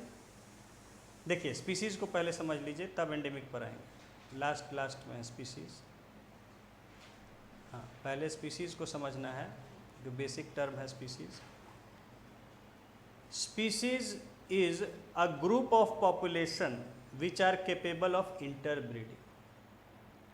सबसे पहले जो बेसिक डेफिनेशन है, स्पीशीज़ किसको कहते हैं? ऐसे समूह, ऐसे पॉपुलेशन, यानी ऐसा समूह, किसी का भी हो सकता है, वो प्लांट भी हो सकता है, एनिमल भी हो सकता है, माइक्रो ऑर्गेनिज्म भी हो सकता है, ह्यूमन भी हो सकते हैं, किसी के लिए भी लागू, ठीक है? कोई भी जो प्रजाति है, कोई जीव है इस धरती पर, तो उसका पॉपुलेशन यानी उसकी एक जनसंख्या, मतलब एक समूह में जो हो, समूह ग्रुप की बात किया जा रहा है, पॉपुलेशन का मतलब ग्रुप। तो ऐसा group of population which are capable of interbreeding. देखिए, अब इसमें हम लोग अभी ज़्यादा नहीं जाएंगे क्योंकि टर्म्स बहुत आ जाएंगे, इकोलॉजी का पूरा अपना स्टडी है अलग यार। तो एक ग्रुप हो गया कि जैसे मान लीजिए 10 उसमें ऑर्गेनिजम्स हैं। मान लीजिए अभी हम हॉर्सेस की बात कर रहे हैं, सपोज हम अभी घोड़ों की बात कर रहे हैं। अब घोड़े आपको पता है कि हर बहुत जगह पाए जाते हैं, घोड़े बहुत जगह हैं, कुछ इंडिया में भी होंगे, कुछ ईरान में होंगे, कुछ और रसिया में होंगे, कुछ यूएस में होंगे, सब जगह हैं, ठीक है? तो मान लीजिए एक इंडिया के हैं 10, एक ग्रुप में, एक ग्रुप में जो हैं 20 हैं जो कि रसिया के हैं, ठीक है? एक ग्रुप जो है वो 100 घोड़े हैं, वो यूएस के हैं, अलग अलग हो सकते हैं, ब्रिटेन के हो सकते हैं 100। अब ये जो है, अब आप इन घोड़ों को देखेंगे, देखने में सब अलग होंगे, बिल्कुल एक जैसे नहीं होंगे। जो इंडिया के घोड़े होंगे, जो यूएस के घोड़े होंगे, उनको आप देखिएगा, उनकी बनावट, उसकी आकार, उसका हाइट, उसका लेंथ, उसका शरीर का जो अंग है, आँख किस तरह का है, बाल किस तरह का है, पैर किस तरह का है, थोड़ा फर्क होगा, बाल कितना है। तो ये चारों जो हैं वो आपस में अलग अलग देखने में लगेंगे। घोड़े तो रहेंगे, ऐसा नहीं कि घोड़े की जगह कुछ और शेर लगने लगेगा, but they will have difference in their appearance. समझ गए? तो इसको हम कह रहे हैं ग्रुप या कम्युनिटी कहते हैं, ठीक है, या पॉपुलेशन, अलग अलग टर्म है, उस पर नहीं जाएंगे, पूरा उसका स्टडी। तो लेकिन क्या ये आपस में इंटरब्रीडिंग कर सकते हैं? नहीं कर सकते, क्यों नहीं कर सकते? बिल्कुल कर सकते, यही समझने की बात है। तो जो आपस में इंटरब्रीडिंग कर सकते हैं, ऐसे पॉपुलेशन को हम स्पीसीज कहते हैं। सेम स्पीसीज हो जाएगा, एक ही स्पीसीज होगा अगर आपस में इंटरब्रीड कर पाएगा। जैसा आपने कहा, अगर नहीं कर पाता, मान लीजिए नहीं कर पा रहा है, ब्रिटेन वाले से नहीं कर पा रहा है इंटरब्रीडिंग, तो फिर ये अलग स्पीसी हो जाएगा, इसका नाम अलग होगा स्पीसी का। इस हाँ, तो समझ गए स्पीसी जो आपस में। अच्छा, इंटरब्रीड भी कैसे करना है? ऐसे करना है कि जो जो पैदा होंगे ऑफस्प्रिंग, वो भी आपस में इंटरब्रीड कर सके, ठीक है। यानी इन दोनों के इंटरब्रीडिंग से जो पैदा हुए वो या तो इनसे या इनसे इंटरब्रीड आगे कर सके, तभी स्पीसीज कहेंगे। इंटरब्रीड होना चाहिए, चाहे हाँ, कोई भी देश का हो। ऑफस्प्रिंग भी जो है वो इंटरफर्टाइल होना चाहिए। तो ऐसे ग्रुप ऑफ पॉपुलेशन को, ऐसे समूह को हम एक स्पीसीज कहते हैं। जैसे कई वैरायटी है, चाहे आप प्लांट्स की बात करें, प्लांट्स में भी होता है ये चीज़, एनिमल्स में, चिड़ियों में, मुर्गियों में, बहुत सारे जानवरों में, बकरियों में, भेड़ में, घोड़ों में, गायों में, भैंसों में, बहुत सारे वैरायटी में हम लोग करते हैं एक्सपेक्ट। तो वहाँ क्या है कि इंटरब्रीडिंग किसी किसी में हो जाता है, लेकिन जो नेक्स्ट ऑफस्प्रिंग पैदा होता है वो फर्टाइल नहीं रह पाता है। तो वो उसका ऑफस्प्रिंग स्पीशीज में नहीं काउंट होगा ना? नहीं, तो उसको हम एक स्पीसीज नहीं कहेंगे। तो उसका फादर मदर से काउंट होगा ना species? नहीं, एक स्पीसीज में नहीं कहा जाएगा उन दोनों को। अच्छा, उसका ऑफस्प्रिंग को भी। हाँ, यानी कि अगर ए और बी के मिलने से सी अगर पैदा हो रहा है जो कि आगे फर्टाइल नहीं है, तो ए और बी जो है वो अलग अलग स्पीसीज हो जाएंगे, एक स्पीसीज नहीं कहे जाएंगे। ए और बी एक स्पीसीज तभी होंगे जब इनसे जो ऑफस्प्रिंग सी पैदा होगा वो भी आगे कर पाएगा रिप्रोड्यूस, नहीं तो ये कहा जाएगा कि ये अलग अलग स्पीसीज के हैं। इंटरब्रीड तो कर ले रहे हैं, लेकिन उनका जो ऑफस्प्रिंग है वो फर्टाइल नहीं है। तो जैसे कि इसमें आपका आता है कि एक होता है हॉर्स, एक होता है डोंकी, इनके इससे म्यूल पैदा होते हैं, खच्चर। देखिए, हॉर्स अलग स्पीसीज है, डंकी अलग स्पीसीज है, डोंकी मतलब क्या होता गधा, है? गधा, खच्चर। हाँ, अलग होता है। तो इन दोनों के मतलब कि इसका मेल हो इसका, या इसका मेल इसका फीमेल, जो भी हो, इनके कॉम्बिनेशन से ये पैदा तो हो जाते हैं म्यूल, लेकिन ये आगे इनफर्टाइल होते हैं, इसलिए ये अलग अलग स्पीसी हैं। नहीं तो हॉर्स डंकी एक ही स्पीसी हो जाती। तो खच्चर इसलिए पैदा किए जाते हैं कि वो काम करने में बहुत मजबूत होते हैं, they are very hard workers, ठीक है। तो डंकी जो होता है बड़ा अड़ियल होता है, हाँ, अड़ियल होता है, वो बहुत मतलब जल्दी अपना ओपिनियन नहीं चेंज करेगा। खड़ा हो जाएगा तो आप कितना ही मार लीजिए, हिलेगा नहीं हिलने का मन होगा। बहुत स्ट्रॉन्ग विल्ड होता है, उसका इच्छा शक्ति बहुत मजबूत होता है।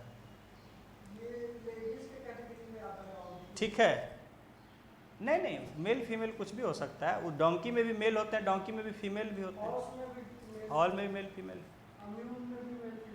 म्यूल में मेल फीमेल नहीं होता है, म्यूल सीधे म्यूल न्यूट्रल रहता है। तो अब इसमें क्या है कि हमने क्या किया कि देखा कि भाई घोड़ा है, ये काफ़ी इंटेलिजेंट होता है, काम करने में काफ़ी तेज़ होता है, समझदार होता है, और इसके जो मतलब दौड़ने भागने की शक्ति भी खूब होती है, पैर खूब मजबूत होते हैं इसके। दूसरी तरफ डोंकी जो है, लेकिन आप घोड़े से बहुत ज़्यादा काम नहीं करा सकते हैं घोड़े से। ठीक है, थक जाएगा तो छोड़ देगा फिर, समझ गए? या आप उसको मारपीट, घोड़ा बहुत ये होता है, आपको उसको पसंद नहीं करेगा तो आपके लिए काम ही नहीं करेगा। घोड़े को बहुत मिला के, बहुत इंटेलिजेंट क्रिएचर होता है। मिल गया तो आपको समझेगा भी बहुत और आपका साथ भी बहुत देगा, लेकिन नहीं मिला तो आप कितना कोशिश कर दीजिएगा, पटक देगा लेकिन चलेगा नहीं। तो घोड़ा is very intelligent but it is having very strong legs. Donkey is बिल्कुल बेवकूफ़ होता है, अड़ियल होता है। ठीक है, तो हम इनका क्रॉस करा के म्यूल पैदा करते हैं जो कि खच्चर। तो ये खच्चर क्या होता है कि डांटिएगा तो बेचारा काम करने लगेगा। ठीक है, जहां आवाज़ दिए काम करने लग गया। शरीर से बहुत मजबूत होता है, हार्ड वर्कर होता है। तो हम लोग के सबसे काम का खच्चर होता है। भाई हार्ड वर्क कराना है तो इसलिए खच्चरों को पैदा किया जाता है बोझ ढोने वगैरह के लिए। घोड़े से आप बोझ नहीं ढोवा पाइएगा ज़्यादा। घोड़ा दौड़ाने ये सब के लिए ठीक है, और डोंकी जो है वो आप कितना ही पीट लीजिएगा काम ही नहीं करेगा, हिलेगा नहीं।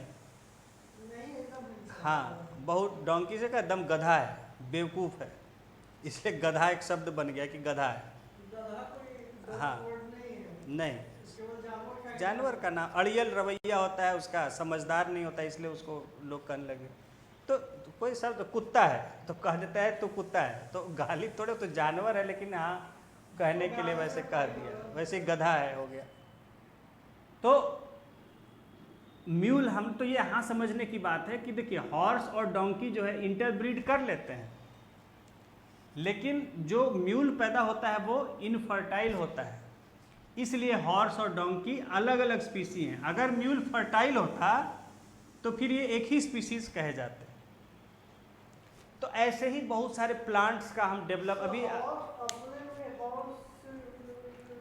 हाँ, हॉर्स आपस में करेगा तो हॉर्स ही पैदा होता है, मेयर उसको कहते हैं बच्चे को। तो हाँ, डोंकी भी कर सकता है अपने आप में, तो अपना वो उसका फर्टाइल होता है। हाँ हाँ, ऐसा भी होता है। हाँ, कराया जाता है तो म्यूल होता है, तब म्यूल पैदा होता है। अच्छा। समझ गए? तो ऐसे बहुत सारी मतलब किया जाता है प्लांट्स का। देखिए बहुत सारे मिक्स्ड वैरायटी के, अभी तो क्या कहा जाए आपसे, मतलब जितनी चीज़ें हम खा पी रहे हैं सब मिक्स्ड वैरायटी की है, वो ऐसे ही पैदा किया जाता है। फल फूल साग सब्जी अनाज सब, ये तो बहुत एडवांस हो चुका है अभी। ये तो बहुत बेसिक बात, आपको 200-300 साल पहले की बात ये सब बता, उससे भी पहले की। तो कहने का मतलब मैंने बताया ये चीज़ें सिर्फ किसी पर, मतलब प्लांट्स पर भी, किसी भी तरह का जो प्रजाति जीवित प्राणी है उन सब पर लागू होता है। और प्लांट्स पर तो सैकड़ों सालों से किया जा रहा है। एक लाल गुलाब क्या होता है कि जैसे गुलाब का पेड़ देखा किसी ने, बड़ा अच्छा लगा, जो वैज्ञानिक था पहले के समय 200-300 साल पहले, और उसने कहीं गेंदे का फूल देखा, उसके दिमाग में आया कि अरे इन दोनों का कॉम्बिनेशन कर दिया तो देखा जाए क्या होता है। उन्होंने क्या किया, दोनों को कंबाइन कर दिया, गुलाब और गेंदा को। उससे एक फूल जो पैदा हुआ तो उसमें गुलाब का कुछ हो सकता है कि मतलब गेंदे का कलर वाला गुलाब हो गया, समझ गए, या गेंदा हो गया कि जिसका कलर हो गया गुलाब की तरह। तो इस तरह से बहुत रिसर्च और एक्सपेरिमेंट किया गया पेड़ पौधों में, जानवरों में, और उससे बहुत सारे, तो उसका पूरा आज ब्रांच है जेनेटिक इंजीनियरिंग, बहुत बड़ा सब्जेक्ट। अभी तो हम आपको बहुत बेसिक बातें बता रहे हैं। तो ये समझिए कि स्पीसीज जहाँ से ये सब का शुरुआत होता है, प्रॉपर बायोलॉजी ये सब का, किसको कहते हैं कि जो आपस में इंटरब्रीड कर सके, लेकिन उसका साथ ही साथ फर्टाइल ऑफस्प्रिंग भी होना चाहिए, इनफर्टाइल नहीं होना चाहिए। ठीक है, तो स्पीसीज क्या है? अच्छा, जो ऑफस्प्रिंग होगा, मैंने बताया कि अपने स्पीसीज में वो उसका रिप्रोड्यूस होना चाहिए, दूसरों से नहीं होना चाहिए, तब वो दूसरे स्पीसीज का हो जाएगा। समझ गए? मान लीजिए यहाँ जो हमने बताया था कि ए बी के करने से सी हुआ, जो सी आप अपने में नहीं लेकिन किसी थर्ड और स्पीसीज के साथ उसका हो पा रहा है रिप्रोडक्शन, तो ये फिर दूसरा स्पीसी हो जाएगा, इसका स्पीसी नहीं कहा जाएगा। जैसे मान लीजिए कि, चलिए इसको समझाने के लिए हम आपको एक ही वो यूज़ करते हैं। ये मान लीजिए कि एक्स मेल है, ठीक है, और ये वाई फीमेल है, एक ही स्पीसीज का है। ठीक है, मान लीजिए ये कोई ए स्पीसीज का है, एक मेल है एक फीमेल है, आपस में दोनों का जो रिप्रोडक्शन से पैदा हो रहा है जेड, कुछ भी हो सकता है, मेल या फीमेल, मान लीजिए मेल है। अब ये जो है इसका इसी स्पीसीज में रिप्रोडक्शन होना चाहिए, ऐसा नहीं कि कोई दूसरा स्पीसीज है उसके साथ हो पाए लेकिन इसके साथ नहीं हो पाए, तो फिर इसको अभी जैसे अगर ये होगा ए के साथ अगर इसका रिप्रोडक्शन होगा तो इसको कहेंगे कि ये भी ए स्पीसीज का है, जैसे इन दोनों की तरह। लेकिन इसके साथ ना होने की बजाय इसका किसी दूसरे स्पीसीज से रिप्रोडक्शन होगा तो फिर ये उस स्पीसीज का हो जाएगा, इस स्पीसीज का नहीं होगा। तो ये स्पीसीज का डेफिनेशन समझना जरूरी है, और इसी के आधार पर साइंटिफिक नाम दिए जाते हैं। ठीक है, जैसे इंडियन मैंगो को कहा जाता है मैंगीफेरा इंडिका,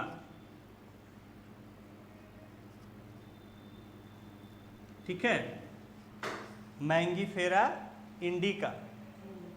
जामुन को मैंने बताया कि जैम्बोलिना इंडिका, ठीक है, इस तरह से। तो पहला जो होता है ये स्पीसीज होता है,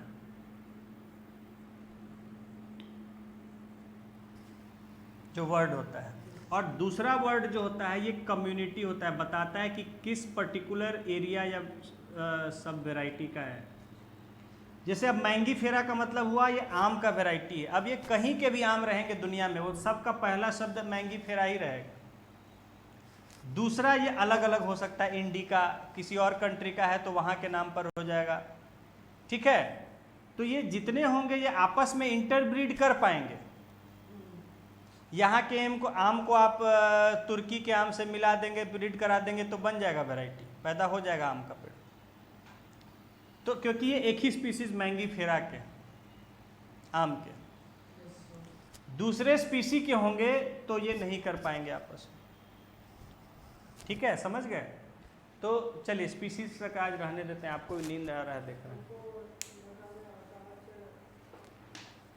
चलिए बाकी आगे कल एक्सप्लेन किया जाएगा।